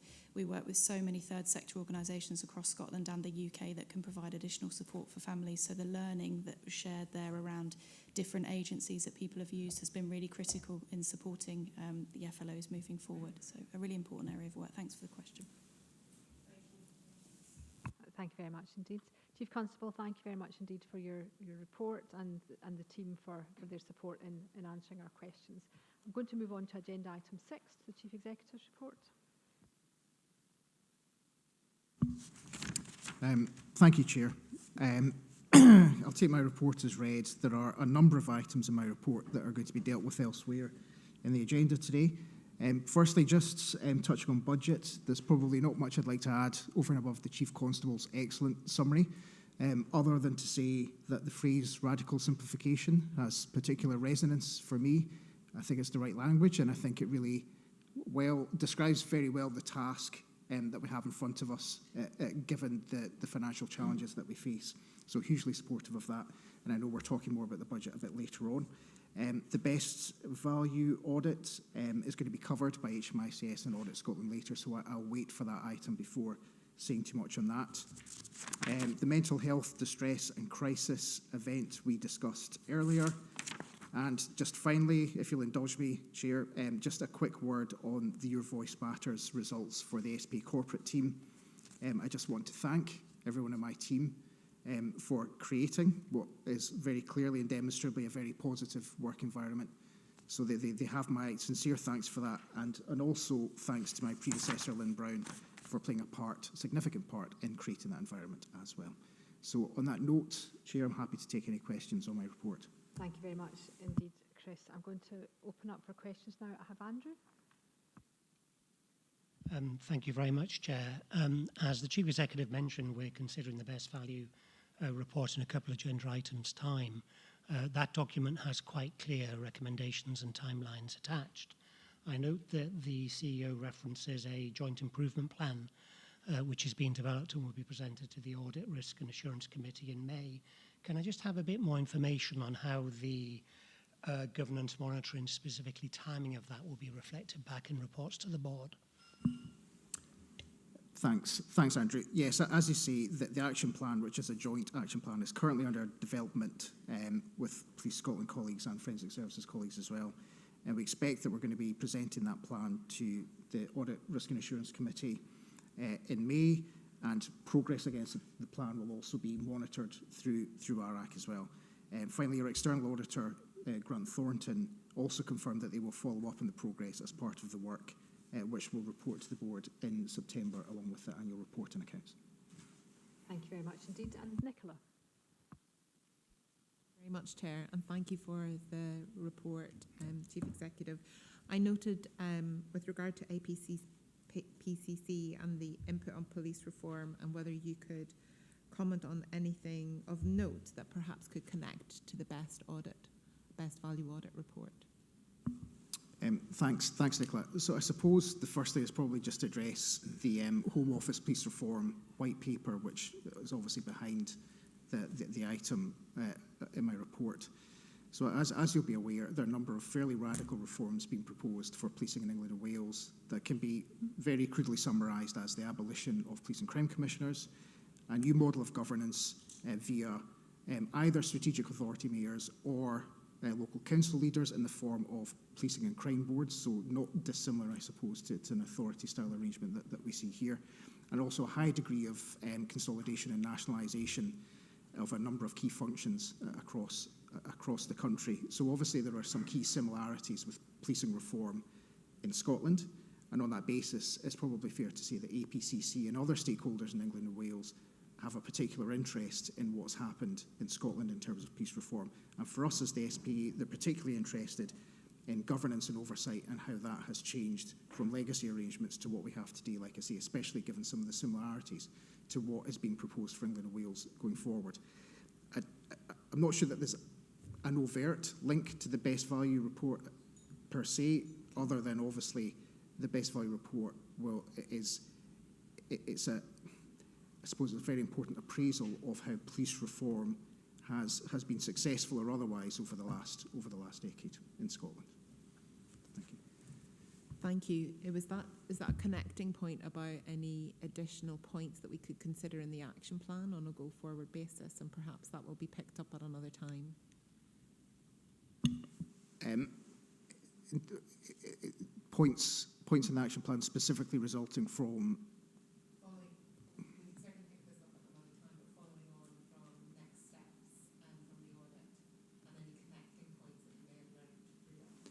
absolutely 100%. Thanks. Thank you very much indeed. I'm now going to stop for oh, sorry, Amina. Thank you.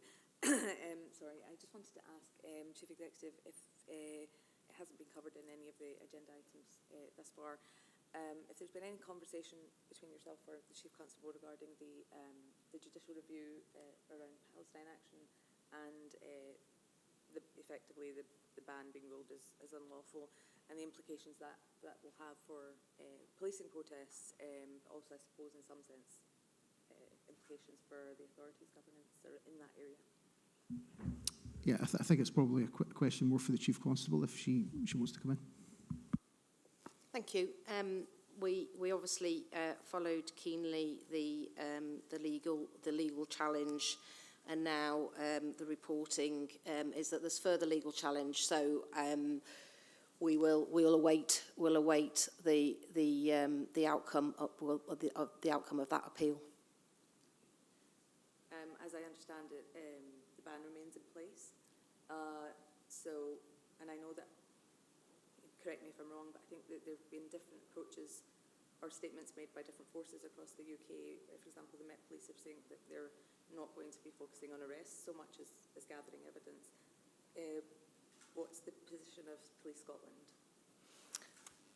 So we have throughout, following the ban, our approach here in Scotland in relation to those protests has been more proportionate in the manner in which we've gone about those protests, and that's been borne out in terms of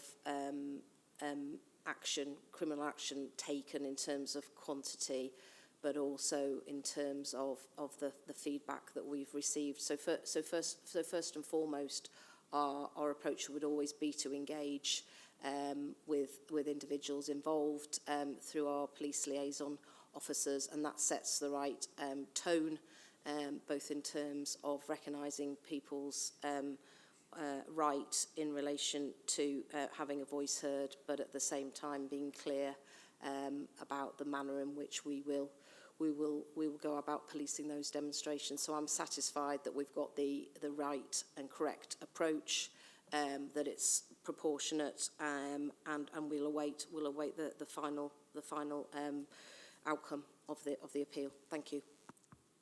Okay, thank you. And then finally a question from Mary. Chair, not so much a question as a comment. I was very pleased to read the headline results from the Your Voice Matters survey of corporate staff. The positive results there are gratifying, and I know you're very grateful to the staff who were involved, who took part in the survey, and that is to be commended as well. Your report mentions a journey that you've been on with this, and I simply wanted to note that over the years we've seen year-on-year improvements in all of this. That doesn't happen accidentally, so thank you very much for the commitment to this, and thank you to everybody in the corporate team who took part in the survey and allow you to understand what might still be required to be done, but to recognise the very positive scores achieved. Thank you. Thank you, Mary. I'm going to now close for a 10-minute break, so I would like us back actually in 12 minutes, so 11:55, but promptly if people could be in their seats, and we'll get started, because we look forward to we've still got a very full and heavy agenda, and we have external guests who have already kept waiting, and I do apologise for that, but we look forward to picking up in 12 minutes, please. Thank you.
everyone. Thank you for being almost as prompt as we needed to be. And I understand that DCC Smith is still caught up at the moment, but will join us as soon as she can. So I think in the interest of time, we will press on. Delighted now for agenda item 7 to have our PIRC annual report. And our third-party assurance is something that we highly value and we don't take for granted. And we're very grateful both for all the work that you do in the support of policing in this justice system, but also in giving us your time to come here, Laura, for that, as well as Phil. So first time you've been here as PIRC Commissioner, so welcome. We're delighted that you're here and we look forward to hearing what you have to say. Thank you. Thank you, Chair. And many thanks to the Board for inviting us to speak about our annual report for 2024-25. As the Board will know, PIRC plays a key role in promoting improvement and public confidence in policing through independent oversight.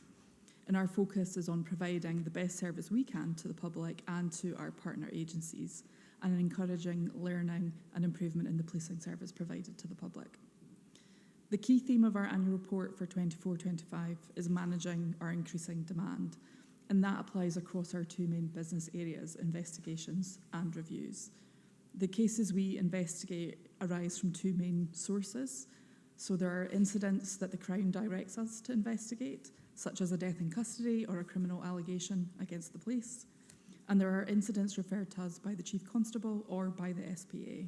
And these might include a serious injury in custody, for example, or the use of firearms. Over 95% of our investigations are directed by the Crown, and we have no option but to undertake that work. In contrast, in respect of the incidents referred to us by the police or by the SPA, we have discretion about whether to investigate.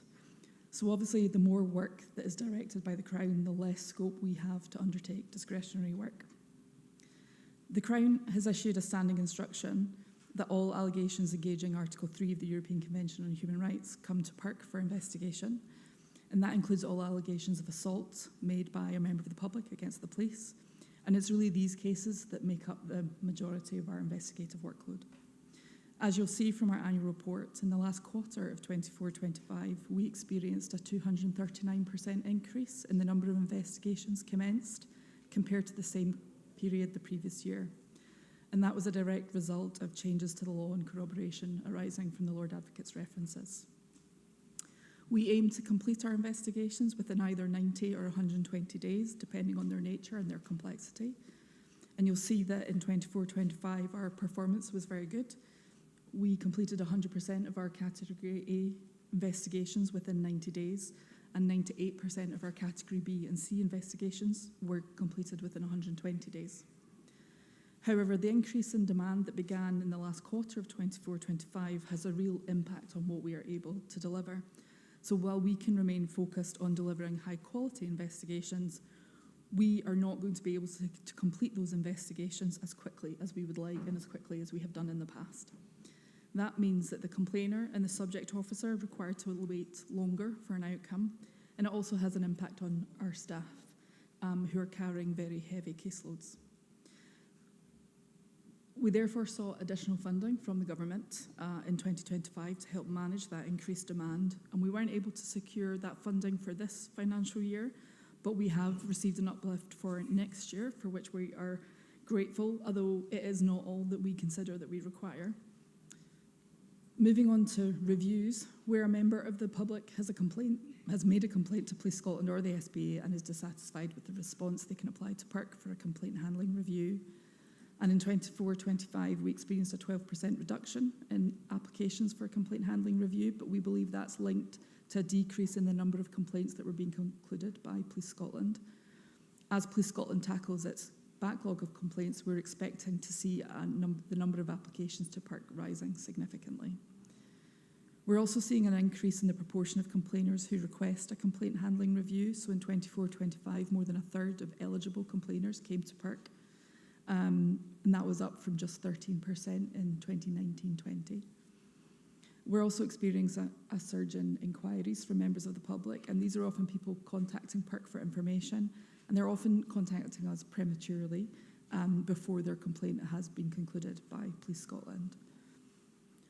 our focus in this financial year has been on how we manage that increased demand while trying to improve the service that we provide. And of course, we're also preparing to implement the Police Ethics, Conduct and Scrutiny Act, which will expand our remit even further. And as we deal with these challenges, I've been grateful for the commitment shown by my staff and also for the constructive working relationships that we've built with our partners. While being mindful of our independent role, we enjoy productive working relationships with the SPA and with Police Scotland, and I believe we're all working towards the same goal of ensuring that communities across Scotland receive the best policing service possible. I took up post on the 1st of April 2025. While the annual report was published towards the end of 2025, it relates to a period during which I was not in post. So I may therefore bring in my colleague, Phil Chapman, our Director of Operations, to help answer some of the questions about any specific things that happened in that year. And finally, I just want to say that we can't often speak publicly about the cases that we investigate or the complaints we review at PIRC. So I'm grateful for the opportunity to speak to the board members today. It's an opportunity to talk about our work in a more general way that I appreciate. So thank you. Thank you very much indeed. Now I'm going to open up for questions. Andrew? Thank you very much, Chair. You make reference to your performance against your benchmarks. I think it's page 14. There's 5 of them, and the performance for the year to March 25 was very strong.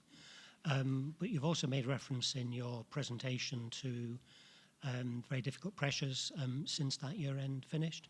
Can you just give us a flavour to where you think you are at the moment in terms of performing against your benchmarks?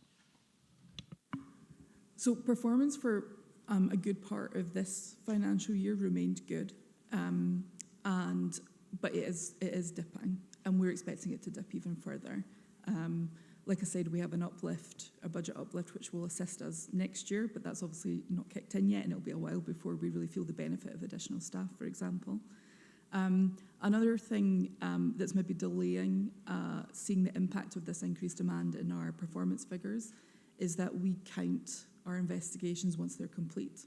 So we're also working on new metrics where we start counting them, and we'll count our performance as soon as they've gone over the timescales. So for example, we already have investigations that we know are over the timescales, but they're not counted yet because they're not complete. Quite often they're waiting for expert reports before we can finalise them and submit them to the Crown.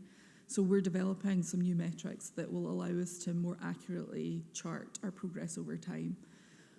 But certainly at the end of this year, we don't think our performance will be where it was last year at all, and we think it will be significantly lower. What we would like to be able to do is to bring that back up again, but obviously that's much dependent on resources. But we fully appreciate that the impact that has, it's not just on our performance, but what that means for members of the public and for officers who are subject of investigation is waiting until our investigations are concluded before finding out what's going to happen next. And I can fully appreciate that that is a very difficult experience, whether you're a complainer or a subject officer. Thank you for that. So does that mean you feel there'll be a bigger suite of metrics in the next annual report that we see? Yes, I think so. And the other thing that we're looking at this year, and maybe Phil would want to talk more about this, is we'll be going through a strategic review process. And I think the timing of that has been ideal in terms of the range of challenges we're facing. We're really looking at what is out there on the horizon coming towards us, as well as the things we're already experiencing. We're anticipating more demand through the expansion of our role. So it's a useful opportunity for us to take stock and to think about where we are and also where we want to be and how we're going to manage this demand going forward. So this strategic review will inform a new 3-year strategic plan, which we would hope to share with partners shortly for feedback. And I think as part of that whole process, we'll be looking at new ways of monitoring our new strategic objectives and monitoring our performance. Thank you very much indeed. Pauline? Your report and your introductory comments and all the work that you and your teams are doing. It was really kind of following on from Andrew's comments about the kind of the pressures that you're under, the increasing demand, the challenging financial position that you mentioned as well. And I wonder what you see as the kind of key opportunities in terms of addressing the big themes and helping SPA and Police Scotland get to tackling some of the root causes of those themes. I think in terms of an opportunity, one that immediately springs to mind is the use of body-worn video and the opportunities that that will hopefully bring to allow us to conclude investigations much sooner, or even to make an initial assessment and immediately determine that a full investigation isn't even required.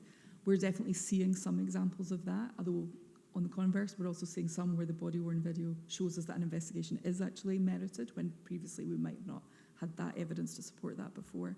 But I definitely think that's an opportunity, and so I'm looking forward to that rollout being complete, and then we'll be able to get a full sense of the impact that might have on our workload going forward. I think issues around mental health have already been discussed this morning, and we regularly see that as a theme in our work, and not just mental health, but the availability of other public services generally, whether that's GPs, the ambulance service, or mental health services. We will often see it's a phrase often used about the police being the service of last resort. And so an incident in which, in an ideal world, the person who perhaps has died following police contact should never have had that police contact in the first place if other services had been available when they were needed. And so not only does that have an impact on policing, but it then results in a referral for investigation to PIRC, and then with all the additional work that entails to identify if there's anything in the policing response that could have been better. And I think what can be sometimes frustrating for our perspective is that sometimes those other public services that haven't been available are not subject to the same level of scrutiny that policing is.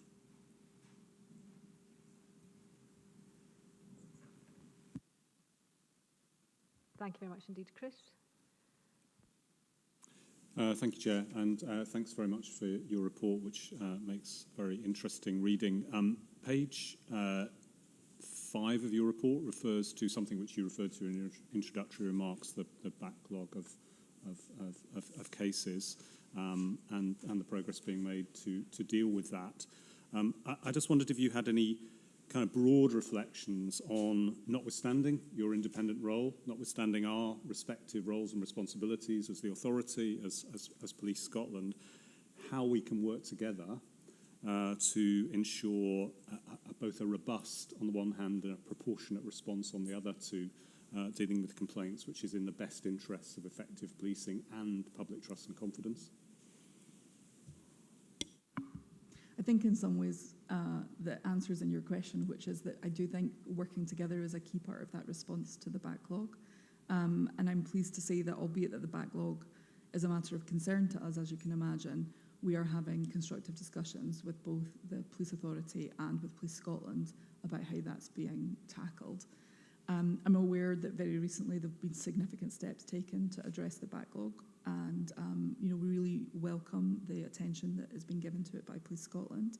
But I also think it's important for us to understand what caused the backlog in the first place, how did it arise, and I think the kind of sharing of information about processes and data would be really helpful, so that the authority and myself can fully understand that picture, and then that will allow us to have those really constructive conversations about how we can address the backlog, and just ensure that people who do make a complaint get that complaint response as quickly as they possibly can. Thank you. That's helpful, and you'll be aware that it's been a key focus of the Authorities Complaints and Conduct Committee, and we look forward to continue to engage with progress in terms of those conversations. Thank you. Thank you very much indeed, Tom. Thank you, Chair. Laura, you yourself referred to the area of police and mental health, and it's been subject of conversation and questions this morning already. So can we have an insight into what you're doing in achieving insight and the information you have, so that we can better inform? As you said yourself, very often the other agencies who could be better placed to intervene are not subject to the same level of scrutiny in terms of those actions. But it's your insight that would give us the picture of us to be able to inform future decision making. I'm thinking specifically about when the handover takes from policing to other agencies, and when it's reasonable to say that that individual is now in a place of safety, and in fact the police intervention comes to a conclusion at that point. So that would only be informed by the insight work that you do from the cases you are. Could you help us there? I think this is where what can be challenging is what I said in my introductory remarks around we can't often talk about the detail of the cases that we investigate. And that can be frustrating because there is clear learning in some of them, and we do share that with policing, but there's not always an opportunity for us to share that more broadly, like with the services that maybe haven't stepped up and where policing has had to step in. I think there's an issue around, for perhaps a death where following police contact where there's been a mental health crisis, there's a clear route to market, if you like, for getting an investigation into how the police handled it, which is PIRC.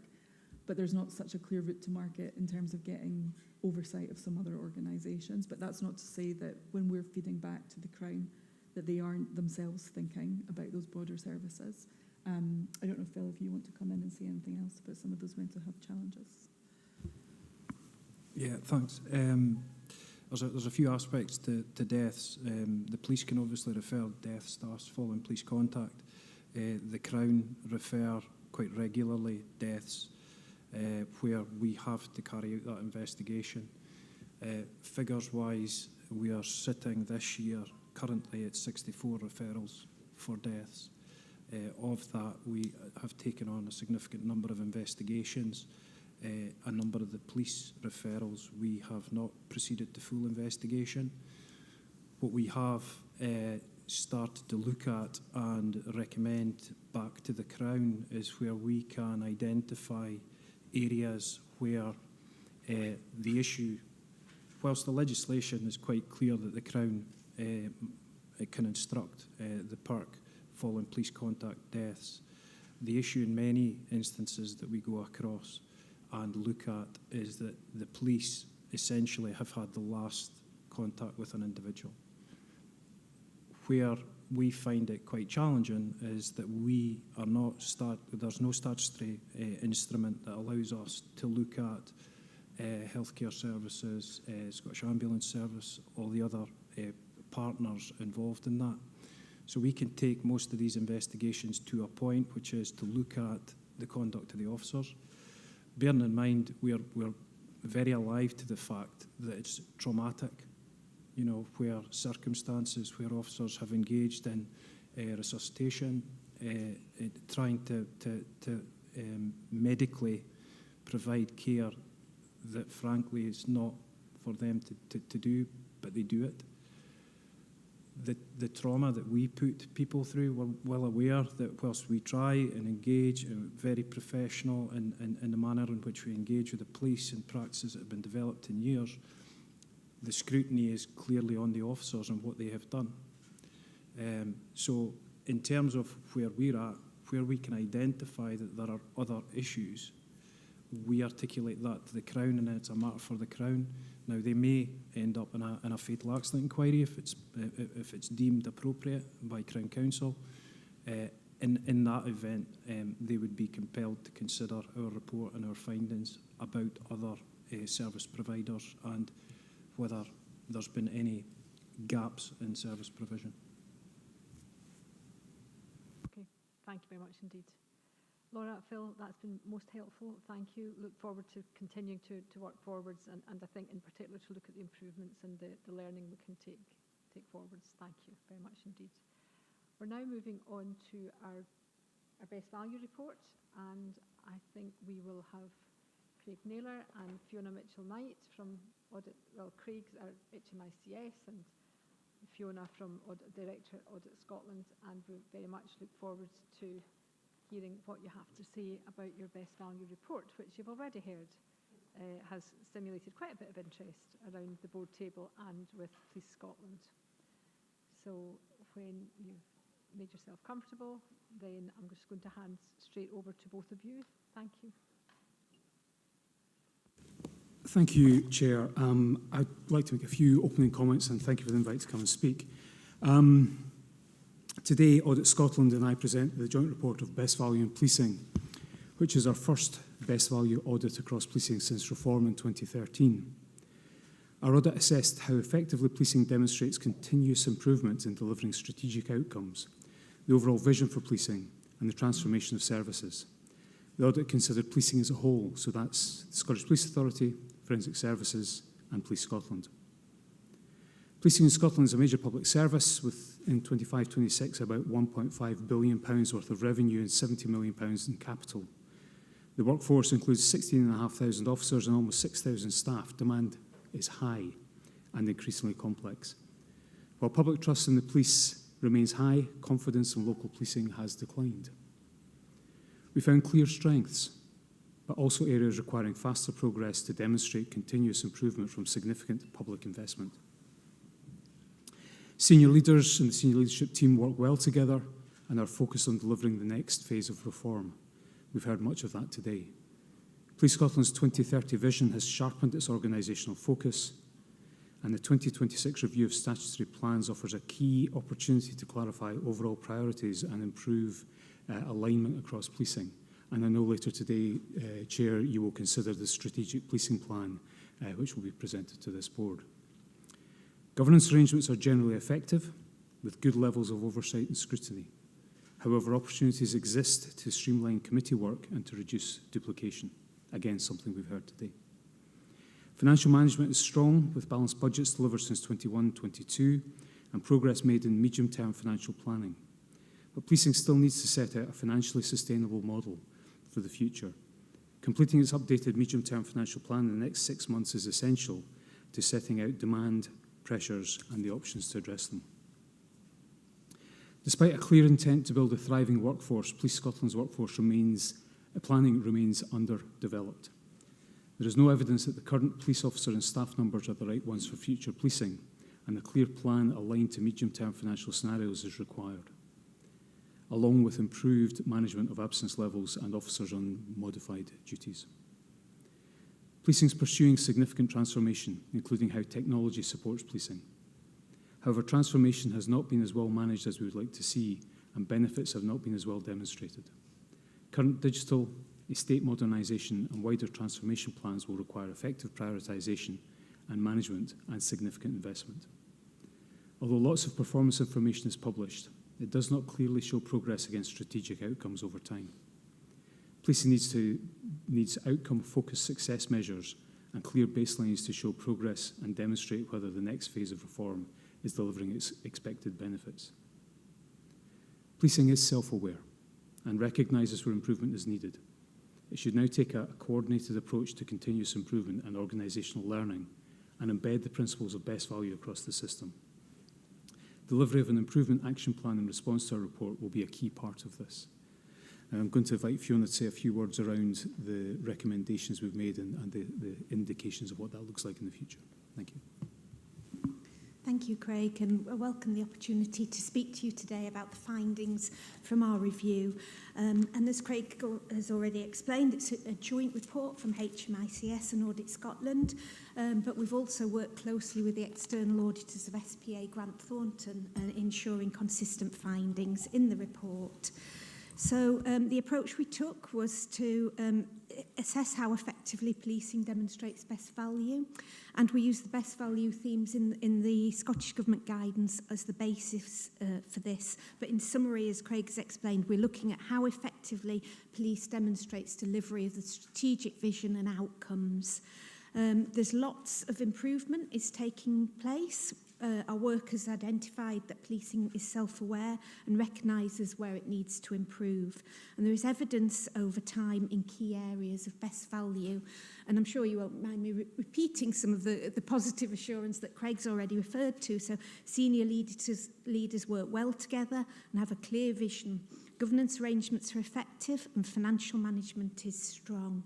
And these are areas that in previous statutory reports, they were highlighted as areas of concern. So that shouldn't be taken for granted. They are really strong messages and evidence of the positive improvement in key areas of best value. What we found through our work didn't throw up any surprises for senior leadership. And that's evidence that policing understands where it needs to change to ensure it's fit for the future. The aim of the recommendations in our report is to highlight the key areas of best value where we think improvements are still needed, and the intention is that they support your own improvement journey in making the improvements that are already recognised in policing. I welcome the earlier comments that the Chief Constable made about recognising the findings in the report, both in terms of the positive assurance it provides in key areas of best value, but also in accepting and recognising the areas for improvement. I'll just take a few moments to reflect on the key messages in the report, and particularly in tying them into our recommendations for improvement. So we talk about the strong, effective strategic leadership, and that the vision, the 2030 vision, has brought sharpened focus on the objectives of policing. But one of the recommendations is our report about the opportunity to now align that vision and the strategic plans going forward, both in terms of the strategic police plan, but also the enabling strategies and policies and many plans that sit behind that. And it's really important that there's what we call the golden thread in best value to ensure delivery of your objectives. There needs to be clarity about how you're going to do that, and that needs to filter through all the policies and plans in the organisation. As Craig has said, we've concluded governance arrangements are effective, but there is an improvement area about making sure that the best information is going to the right committees to avoid duplication and to make the most of the scrutiny opportunities across policing. So that's a recommendation we made. Equalities is an area that we look at under the best value themes, and that's both in terms of how services are delivered to the public, but also in how equalities and fairness and diversity is embedded into the workforce of policing. And we refer to the commitment that policing across Scotland has got to becoming an anti-discriminatory and anti-racist organisation. And in our report, we refer to the significant work being done in that area. The second chapter of our report talks about how effectively resources are used, and we say that financial management is strong, with services delivered within annual budgets over recent years. And again, that's a really strong, positive message, and several years ago we were not able to say that. So again, credit to the Chief Exec of SPA in delivering those balanced budgets. Progress has been made in medium-term financial planning, and that there is ongoing development of the medium-term financial plan. But it's important now that that demonstrates a financially sustainable policing model for the future. And of course, that's not easy in an environment where resources are stretched and you're competing for resources. Now, our report is addressed to Police Scotland, SPA and Forensics, and we make recommendation about your development of the medium-term financial plan in our report. We don't make recommendations to the Scottish Government in the report, but I would tell you that we have written to the Director General of Education and Justice and said that in our opinion, the Scottish Government should set a medium-term financial planning framework for policing, and that should be part of ongoing engagement with policing. That's something we would think is good practice for all areas of public sector across Scotland. It's very hard to deliver medium-term priorities when you're working with annual budgets. Of course, the most significant resource in delivering your effective policing is your workforce, and there's been many discussions about that already today, and supporting people is one of the strategic outcomes in the strategic police plan, and a thriving workforce is a key pillar of the vision. So there's clear focus on the need to improvement in areas of workforce management, and the workforce planning is a key part of that. Again, in an environment where resources are scarce, it's really important that you can present a clear case for what different funding levels mean in terms of your workforce and what that will look like for the future. So laying out a workforce plan that sets out the skills and the number of people you need to deliver on your policing objectives in different scenarios is absolutely key to that. It's not an easy thing to do, we recognise, but it's essential, and that's one of the recommendations that's reflected in our report. Of course, an important part of that also is making the best use of the resources that you have, and there has already been discussions about absence management, and we refer to the number of staff on moderated duties and the challenges that brings, but Police Scotland needs to make sure it's reviewing its arrangements to get the best use of all its staff, including those on moderated duties. Change and transformation is key to ensuring the best use of the resources, and as Craig said, there's lots of improvement activity taking place, and particularly we note that technology has been key in supporting your improvement. However, we do comment that transformation has not been well managed or delivered at pace in the past.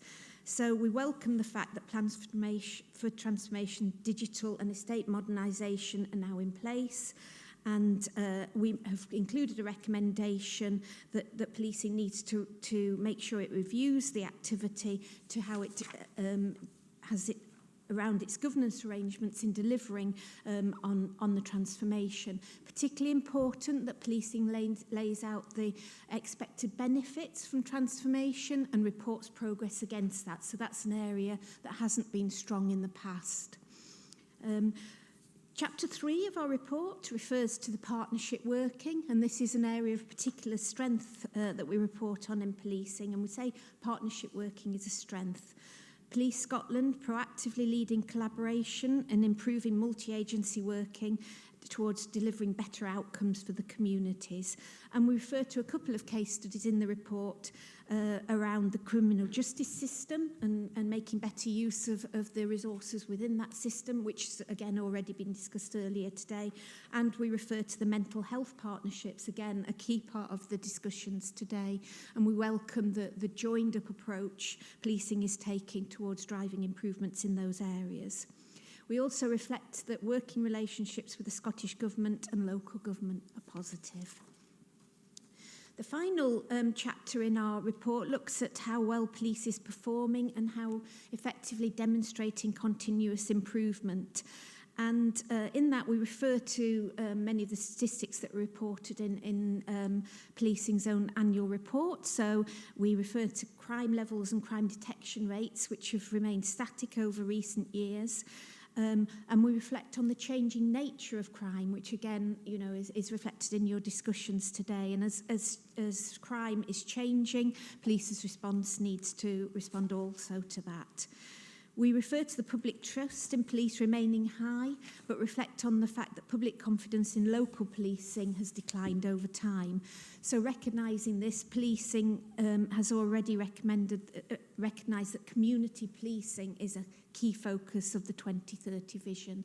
And so it's good to see that policing is responding to the performance information that is reported there. So significant amounts of performance information are published. However, as Craig was saying there, the challenge is for you to demonstrate progress against delivery against your strategic outcomes. And at the moment, we think that's an area for improvement, and that's something reflected in our improvement recommendations. So as the next stage of reform progresses, policing needs to set out clear baselines in terms of finance and performance and targets for what it wants to achieve going forward in terms of its outcomes to demonstrate delivery against its objectives. So there needs to be clear strategic success measures which are outcome focused, and there needs to be clear cost and performance information to measure that success. And of course that needs to be monitored and clearly reported so that there's transparency and scrutiny around that. And we think that would be a really important area for you to be able to demonstrate that continuous improvement against your strategic objectives. So in terms of continuous improvement, policing is self-aware and recognises where it needs to improve. But we think there can be improvement in how corporate learning is taken and how information is analysed and used to drive better performance across policing. So one of the recommendations reflects on the need to introduce a coordinated approach to drive continuous improvement and learn across the organisation. And part of that is embedding the learning from your best value assessments and making the most of the information that's provided. So specifically we refer to Police Scotland and Forensic Services and the outcomes of the best value assessments that have been prepared in those services, and make sure that the results of that assessment are incorporated into your plans for improvement.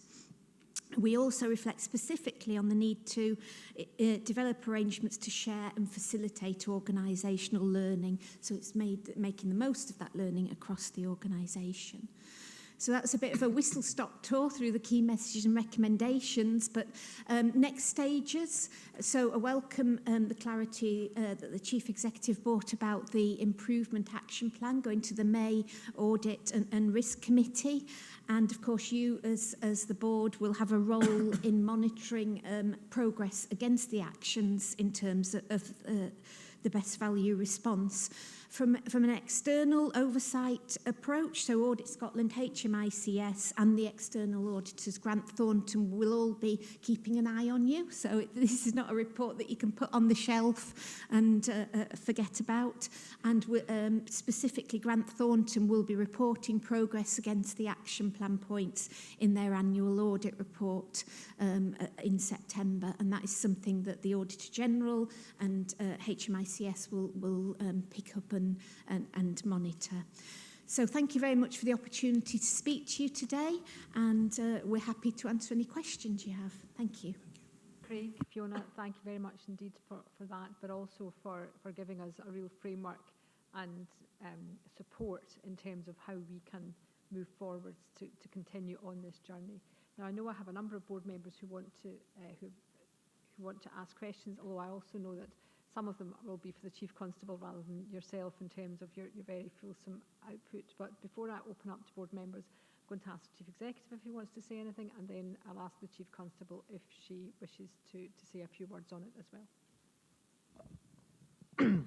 Thank you, Chair. First of all, can I just underscore your comments and thank Craig and Fiona and their teams for what is a very high quality piece of work, and I think it's a very consequential piece of work as well. This is best value audit is something that we've anticipated for a number of years now, so it feels good to have finally got there.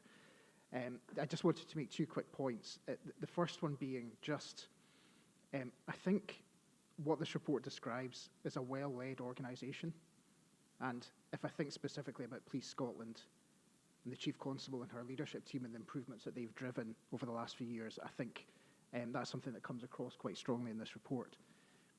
Secondly, just thinking ahead to the future now, I think what's particularly useful about this product is that it essentially describes the activities that need to happen to drive the next phase of policing reform. So to that extent, it goes back to my consequential point, and just picking up on Craig talking about sharpening focus, I think it really sharpens our collective focus on everything that we need to achieve over the coming months and years. So to that extent, you know, very happy with what's in there, and that it also reflects all the areas that I think we talk about quite frequently as a group.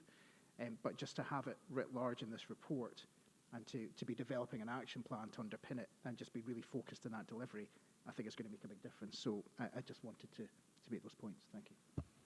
Thank you. Chief, anything you want to add to that? Thank you, Chair. Fiona, Craig, thank you for your engagement. Really welcome the report. The actual whole process has given us much greater insight into the organisation, and that's been of huge benefit to us.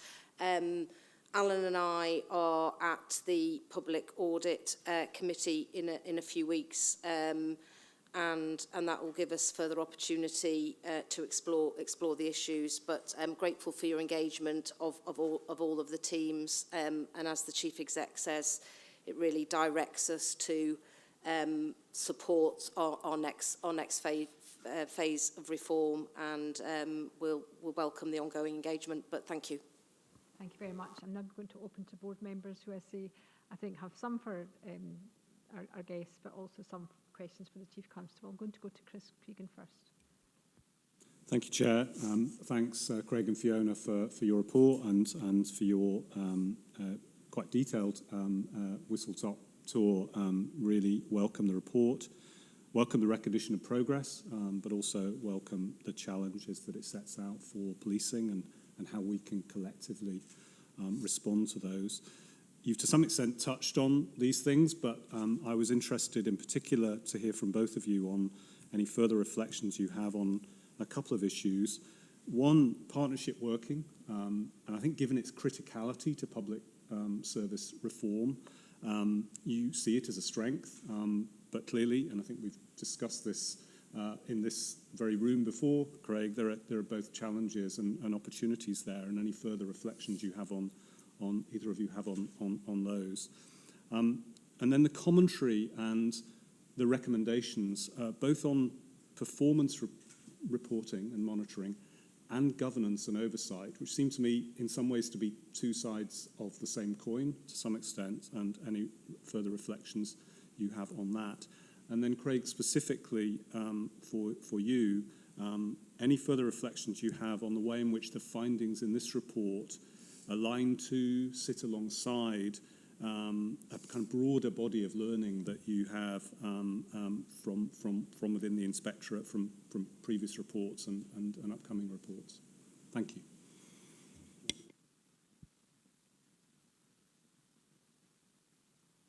Thank you, Chris. Public sector in Scotland is in a difficult position just now, both financially and operationally, when you look across how things are working. The Chief Constable and Laura Payton, when she talked about mental health in particular,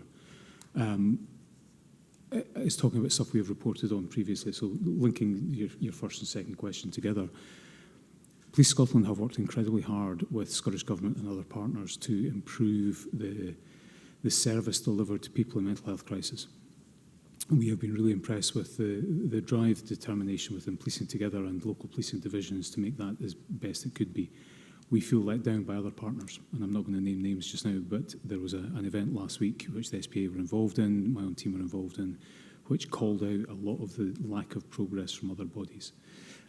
We remain concerned about that, but we remain convinced that Police Scotland are in the right space in terms of their commitment to it. And not just that, you look across a whole range of activities, including drunk and drug driving, including retail crime, including violence against women and girls, all hard areas to work together and progress on.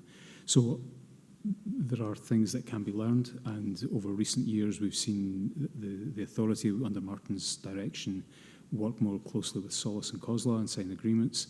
That is a strength. The engagement of councillors within your committees is a strength, but it's not something that you can sit back and say you've done everything you can. You need to be that constant partner, the one that is always there, that is reliable, is delivering a service. And you do, and Police Scotland does that. So we are impressed with that. In terms of reflections across other areas of business, we look at a massive number of things, as do you, and we bring them back together. How does that improve the performance and the governance? We have talked about, when I first came into post, Performance Committee were getting 130-page reports and trying to work, and Alistair's predecessors work through 130 pages in a 2-hour meeting. Didn't work. It is getting sharper. The performance reporting from about, I think it was September 24 when the new framework came into place, is getting sharper and sharper every time. However, I would like to see committees stay more within their lanes, and you know, I've talked before about performance committees should look at performance, not at assurance reports. That should sit within audit and assurance committees. So how do you make sure that you are dealing with all the issues you need to deal with without overlapping or creating holes in things? And that's not easy. I'm not saying it is easy, but continued consideration of these issues is important to make sure that you cover the full spectrum of what needs to be covered in a way that is proportionate. So I'll reflect primarily on the performance reporting, and this is where the importance of the golden thread of best value comes in. So we've said there's clarity from the vision, but what's now important is making sure that there are very clear plans in place for demonstrating how the vision will be delivered. So this is where the improvements in workforce planning and the medium-term financial plans are really important to demonstrate delivery. But of course, what does delivery look like? So what's really important is a clarity on what you intend to measure. So what are your specific success measures for delivering against policing strategic outcomes. And in the past, that has been limited. So there's been lots of information and lots of narrative and discussion about good things and improvements taking place. But in order to demonstrate continuous improvement for a best value perspective, there needs to be clear measures in terms that are specific, measurable, achievable and time focused, so that you can report against those, and they need to be very focused on outcomes, so not about inputs, but what difference is all of this activity actually making. So our reflections in the report are about that, about them being a very clear focus, and it's so that you know, it's the good work that's being done across policing is recognised and measurable and reported clearly. And as Craig reflected on there, then it's making sure that the information throughout that best value chain, if you like, is going to the right places to support strong scrutiny and review of performance, and that it's not duplicated, and it's going to the right places that can secure improvement actions where it's appropriate. That's helpful. Thank you very much indeed. I'm going to bring Brian in now. Thank you very much, Chair. I'm reflecting on the best value recommendations here, and also I think the Scottish Government Public Audit Committee's interest, particularly in workforce planning. And I think my question is particularly probably for the Chief Constable and the team, whether they can provide any verbal update on the progress of workforce planning, but also, if possible, comment on how activity data will feed into that workforce planning. I mean, a number of times today there's been pressure areas mentioned, such as the time spent supporting people in mental health crisis, or indeed executing failure to attend warrants. I just wondered how that activity data might feed in. Thanks for the question. I maybe pick up some comments around workforce planning, and I think my point of reflection would go right back to day one when Police Scotland was established, and really the number of officers that we had in the organisation was an amalgamation of what was there, and we arrived at a figure of just over 16,000. It became a little over 17,000, and when you fast forward into 2026, I think we can acknowledge that we don't think, and we're certain that we don't have the right workforce mix. So we have absolutely got work to do on that. A point of self-reflection would also be that there's been probably quite an obsession around police officer numbers, and it becomes a bit of a long-standing distraction about how do we get the best out of our staff, and how do we ensure that we've got police officers in the roles that we'd want them to be doing it. And we still find quite constrained in terms of police officer numbers, and you will know that we publicly report to government regularly on police officer numbers. So that's the context, I guess, in which we operate. I think this report triggers the need for us to take some more urgent action as it relates to workforce mix and workforce planning. So we have established a strategic workforce planning forum, which largely is the people at the table here, DCC Smith, myself, Sarah as CFO, and the new director who will come in to lead on HR alongside transformation. So we will work hard to develop a plan. I think in the outset we'll be a little bit tactical. There's work that we need to do as it relates to modified duties. How do we enhance and put a sharp focus on absence, and looking at how do we get the best out of our workforce. So I think over the coming months we will try and drive hard into that space, but we will at the same time have to look at, have we got the right people in the right places doing the right thing. And I think this report needs to be the springboard for us to take action in that space. And any comment on how the activity data that you got will feed into that? Yeah, it's vitally important. Again, it sounds as though there's sometimes a few excuses. We have some aging systems. The systems that serve us both in relation to finance and people don't talk to each other. So we're digging into individual systems, drawing data and looking at how best we approach that. So one of our priorities going forward will be how do we get a system, whether that's an ecosystem or an improved system that allows us to bring the data to the fore to inform some of those decisions. But we are and will continue to be for some time quite constrained in the availability of data that will help us inform that approach. Okay, thank you. Now I have Pauline and then Gary notified to me. Much, and thank you both very much for your report and your introductory comments. I think, as Chris said, this really helps us really focus on the big priorities going forward. And I think my question has already been answered in terms of Alan's response to Brian's comment, and that was really around the alignment of workforce planning, strategic workforce planning, transformation, and the medium-term financial planning, which we really need to do at pace now over the coming months. So just maybe, Sarah, if you could see how all that's going to kind of align together, it would be helpful. Thank you, Pauline.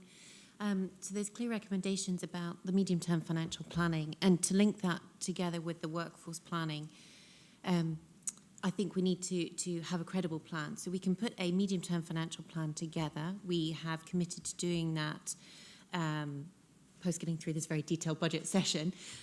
So that will come through in the summer, and we've committed to bring that to Resources Committee through the summer. Whilst we do that, clearly we will link in with the workforce planning. As DCC Spears noted, that will take some time, and there's some real sort of tactical elements, operational elements that we need to look at and will help build our internal capacity for the front line in the initial stages. But then as that progresses through the year, I would hope that it's our ambition, it's not a hope, that the two come together, and that such that my view is we should be presenting a medium-term financial plan for 3 to 5 years outward as part of our annual business plan and 3-year plan. So that's my objective in that area. But we just need a little bit of time. We can do an initial one based on our assumptions and knowledge as we know it from a financial perspective. But it will be likely in the short instance to be based on that existing assumptions of 16,500 and a police staff number of 6,000. But then as we progress, it will be refined, and it's a moving feast. We will continue to refine that, and we'll also continue to refine it as part of Scottish Government's spending review and infrastructure plan. But I'm getting more confident. Capital is a really good example of that, where we've got a longer term plan, and also we can use that plan to flex up and down. We shouldn't lose our ambition about what we want to do and achieve, but that we can flex it in terms of our capability and funding allocation for any 1 year within that envelope. Okay, thank you. Craig, would you like to come in? Yes, thank you, Chair. I think it's a really good question. What we can't forget, though, is Police Scotland have been round this loop 2 or 3 times to try and get to a position of a better workforce plan and better alignment with the budget. It's incredibly complicated, and we did try and find good examples from elsewhere and benchmark. There's not an awful lot of this that is going well in policing in Scotland or in health or in various other places. So I don't think we need to be complacent, but neither too critical, because, as Sarah said, this is a really complex piece of work, and the two systems not speaking to each other make it incredibly difficult. The final bit I wanted to make a slight comment on is the local policing project that is working just now, and the work that is being piloted in, I think, Forth Valley and Highland will give emergent workforce plans for local policing. And I think that is a very good model to start building. And how do you build that out into other areas of the service? So I think there is good work ongoing. It's about gathering it together into one place and doing that sort of comparison against what the budget allows. Thank you. The last question I have notified to me on this item is from Gary. Yeah, thank you, Chair. And I think it might be directed to the Chief and the team, and it might be better picked up elsewhere, but it relates to what's listed as Exhibit 4 on page 35 of the document, and it's something of a conundrum of continued strong performance around crime reduction over a period of years, with very impressive detection performance as well, set against something of a decrease in public confidence. And I noted in the report there's a correlation between the index of multiple deprivation, and my question was around, do we track the impact of confidence for those people that have had recent police contact over a period of time? Or is there a longitudinal assessment of that we could see as well? So the inference being, as is seen elsewhere, I think, as well, do people who have had recent contact with police suffer declining confidence? Yes, there's 2 elements to that. So we're obviously tracking public confidence, but at the same time we're looking at user satisfaction. So the user satisfaction draws us into those individuals who have engaged with the service in different places, and we're scrutinising different elements of that. I would suggest in both that it's a snapshot, and probably as time goes on, and it's done quite independently, so we have a service that supports us in doing that. But I guess to get a richer picture, Gary, we would probably want to see if there's ways in the years ahead that we could broaden that out. And there's two things that work together, but sometimes the data doesn't necessarily just paint a parallel picture. Thank you very much indeed. So that's been a very good going over of what's an incredibly important foundation for us moving forwards in terms of continuing our reform journey. So Craig and Fiona, thank you so much for all of your leadership and all of the work, and in particular for spending time with us today. As I've already said, third-party assurance is so incredibly important to the authority. I'm going to move on now to agenda item 9, which is our last item before lunch. Chief Executive. Thank you, Chair. So this item is on the strategic police plan. I am conscious of time, so I won't duplicate the conversation that we had with members in November, which was just prior to opening for public consultation. The product you have in front of you is for final approval today. Just to say that the changes to the document since the last time you saw it are more around language than substance, so the key points that were made previously still stand. I just thought it would be remiss of me not to link this back to the best value report. So as you'll have seen, recommendation 1 on strategic direction suggests that we set out our overall direction and priorities for policing in the strategic police plan, and has given a 12-month horizon for that to be completed.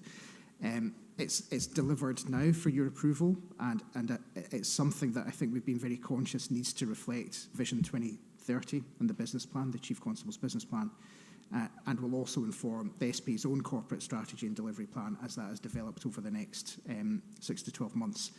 I think the key difference versus, so just to recap, the key difference versus previous iterations of this plan is that it assumes what I think is its rightful place between Police Scotland, SP and Forensic Services, corporate strategies and the Scottish Government's overall policing priorities. And I think the importance of the SPP is embedded right throughout the best value audit as well. So I'm very pleased that those two things are coming in parallel. I think we will have an opportunity to refresh this following any reset of the Scottish Government's policing priorities in the next Parliament. And in fact, there is a statutory requirement that we do so. And if there's anything within the best value report we may not have done or not done fully, then that's obviously something we can revisit at the time. And I'm thinking in particular about the comment made on workforce engagement. That's definitely something that we can review. So I probably don't want to say any more than that at this point, but I'm happy to take any questions. Thank you. Thank you very much indeed. Now, 2 board members have indicated either comments or questions. I'm going to go to Amina and then Nicola. Amina first. Thank you, Chief Executive. It's just a comment and another amendment suggestion to wording, which is on page 3 in the last paragraph of the Chair's forward. It mentions communities that don't often engage with policing, and obviously the need to support and commit to responding to those communities. It was just to suggest if the wording could be changed to communities that have been historically marginalised. I think that would better recognise the barriers to access that they've faced, and also avoids a little bit of blame onto that demographic itself. Thank you. Thanks very much for that feedback. Yes, that's a change that we can absolutely make, and we shall. Thank you. Nicola? Thank you very much, Chair, and thank you very much, Chief Executive. I was wondering, as we continue to review and reflect on this, whether there's an opportunity for us to think about the economic contribution that policing makes to Scotland, and how we could consider that reflection in this as we go forward. I think that's a really good point, actually, and I think there's probably 2 ways to immediately answer this. So I think the first one, at the macro level, is that the strategy does recognise that policing seeks to create a safe environment across the country, free from crime, and one that supports the well-being of the wider workforce to contribute to economic productivity. The second part is, policing has a cost base of about £1.6 billion, which of course is quite consequential for the economy as well. So decisions around how we spend that money, we have to accept will have a downstream impact on the economic health of the country, as it were. But I think that's something that we should really keep in mind as we further kind of develop our plans off the back of the SPP going forward, for sure. Thank you. Chair, can I just add to that? I think that's a really interesting point. I think there's maybe a third dimension to it in terms of us as an employer, in terms of the depth and breadth of the roles within the organisation, but also obviously the national reach, and it's something that is maybe something we haven't really looked at in depth, but probably is a strength that we need to build on. So taking your point. Thank you very much indeed. So with the amendments that Amin are suggesting in terms of language, are members content to approve the strategic police plan? Yes, thank you very much indeed. So we'll stop here, and if we could return at 1:40 promptly, please, to continue with our public meeting. Thank you very much indeed.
Good afternoon. Welcome back, everyone. I'm now going to go on to agenda item 10.1 for our financial regulations, and I'm going to hand over to the Chief Executive, Chris.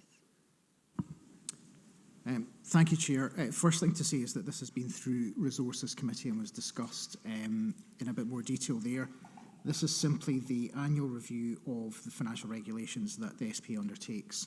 And what the paper in front of you just simply recognises some fairly minor changes to delegated authority, either from Scottish Government or from the SPA to Police Scotland.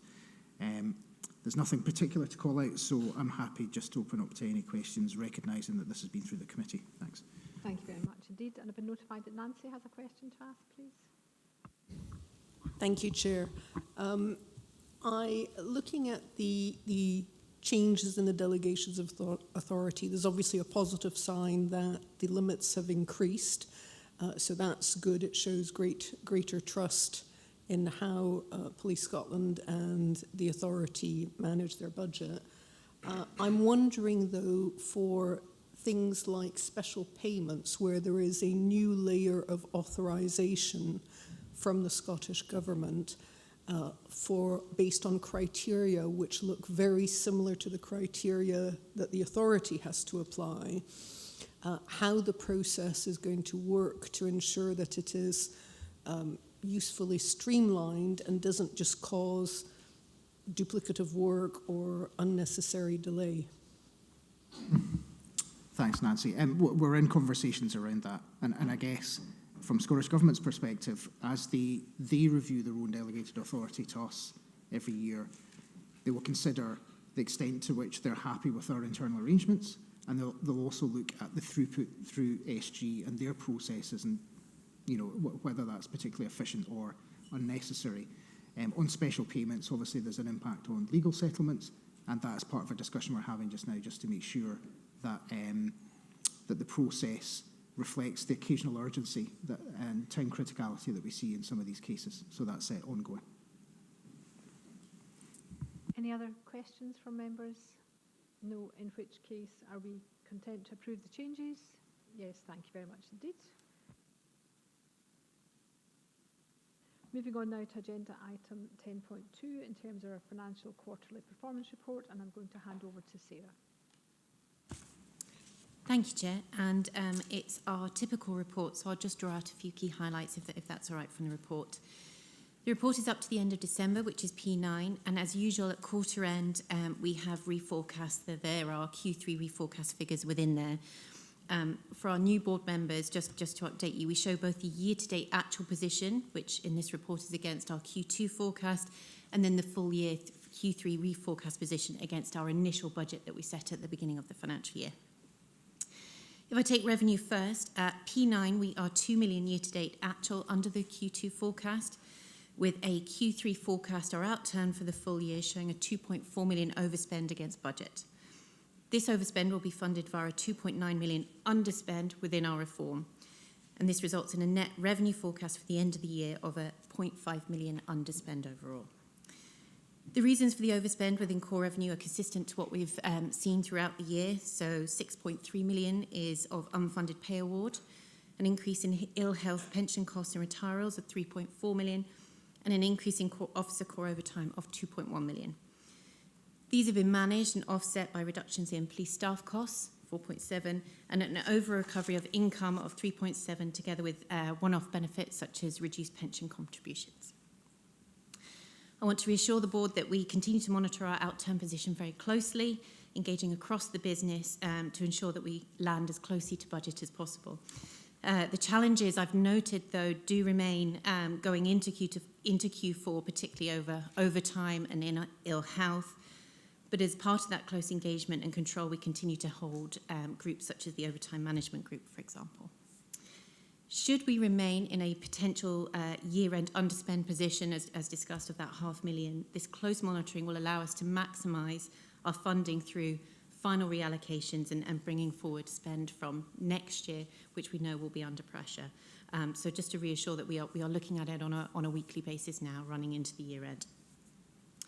I'd also like to note that since our last board meeting, we've received further funding from Scottish Government through the Spring Budget Review, the SBR.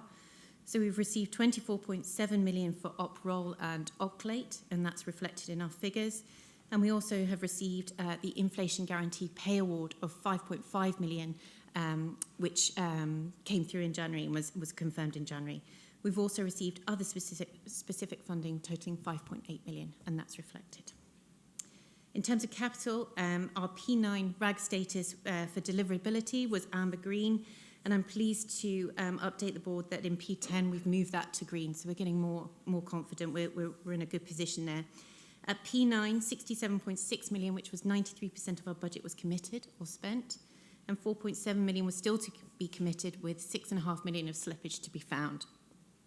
Again, weekly meetings are being held alongside our regular capital investment group to monitor that run rate and our outturn for full year. Our full year forecast is that we will be 1.3 million over budget, but that is fully funded, so I don't have concerns over that over budget position. In terms of reform, at P9 we assess the deliverability as amber green, and this status remains as such at P10. The year-to-date actual position is 1.6 million behind the Q2 forecast, and all 16.2 million of slippage has been found. 89% was committed or spent at the end of December, and we continue again to monitor that as we maximise our funding for next year. As I noted at the beginning, our Q3 forecast is that we will have an underspend of 2.9 million, and we'll use that to manage our unfunded pay awards within the bulk of the revenue budget. I'll pause there and happy to take questions. Thank you very much indeed. Now, I know this was discussed at Resources Committee. I'm going to ask the Chair of Resources, Pauline, to comment, please. The committee recognised the challenges for Police Scotland as they managed the budget, but we were assured of the financial controls in place and the confidence of delivering a break-even outturn at the end of the financial year. We also focused on overtime spend and heard of the additional steps that Sarah's outlined to manage it. As Sarah's described, there will be close monitoring of the capital budget required towards the end of the financial year, and the committee heard more of the detailed work being undertaken to review commitments and address any slippage going forward.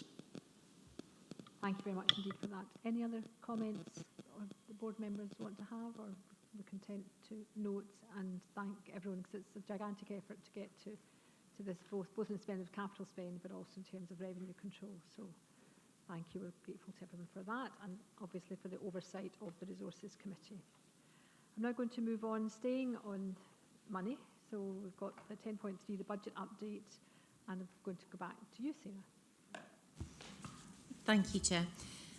I'll take the report as read, and I will talk through the highlights, reiterating some of the Chief's key messages at the beginning of the session.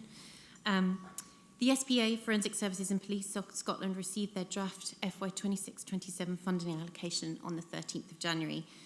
And again, for the benefit of our new board members, we receive one funding allocation for all three areas of the organisation.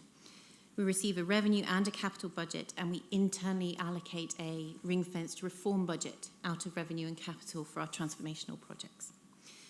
For resource funding, our budget bid, as presented to the Pre-Budget Scrutiny Justice Committee, we requested 104.9 million to cover our existing financial commitments. So that includes pay award, national insurance costs, and other unavoidable pressures.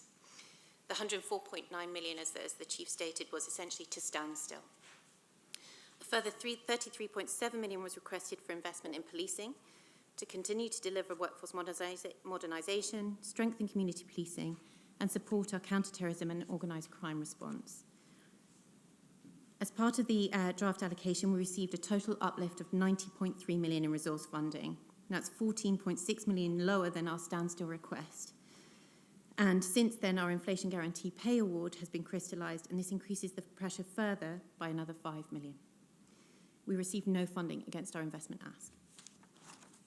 We were clear in our pre-budget scrutiny submission that if investment was not received, efficiencies and savings would also be required to support a number of workforce modernisation roles that we'd piloted and were committed to.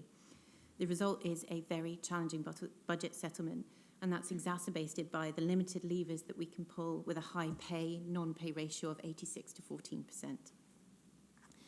The Chief and myself have been very clear we must set a balanced budget. As we noted, that's a red line. The finance team have been working hard to identify savings, efficiencies and operational levers and priorities required to meet this balanced budget, but difficult decisions are having to be made. In our considerations, we are protecting the front line as much as possible, together with supporting our commitment to bring the estate back to service and also to support our digital transformation. But clearly there are operational implications of this budget. All options are being looked at on a granular basis across non-pay lines, overtime, and regrettably areas including increased scrutiny on staff recruitment and probation intakes. We also continue to engage with the Scottish Government on areas for additional funding that may be available through the Spring Budget Review, supporting unfunded balances of national insurance, for example, or amounts for public inquiry and or new legislation that we did not receive funding for. Given the challenge, there will be inherent risk in the delivery of this budget due to both demand-led areas such as the public inquiry that we didn't receive funding for and other demand-led areas such as overtime as key examples. But also there will be a cumulative risk in delivery as we challenge and target a number of non-paid budget lines. This will require close monitoring, which we do anyway, but it will continue, and it will reduce the organisation's ability to absorb any further unfunded pressures as they arise throughout the year, such as a further inflation guarantee payment for next year's pay award. In addition to the core revenue budget, we also received an allocation of £3 million for retail crime for this year and for a further 2 years. That's £9 million in total. And we received £2.75 million for the National Child Sexual Exploitation Response, and that's just for 1 year only. In terms of capital funding, we were allocated £86.3 million, which is an uplift of £11.3 million on the current year, but a slight reduction from our ask of £93.9 million. This is a less challenging picture for the current year as we continue to refine our plans, linking in with our estate's master plan and digital and transformation colleagues. But a review of multi-year plans will be required. And in this regard, the Scottish Government published in January their 2026 spending review and infrastructure strategy that have a multi-year focus.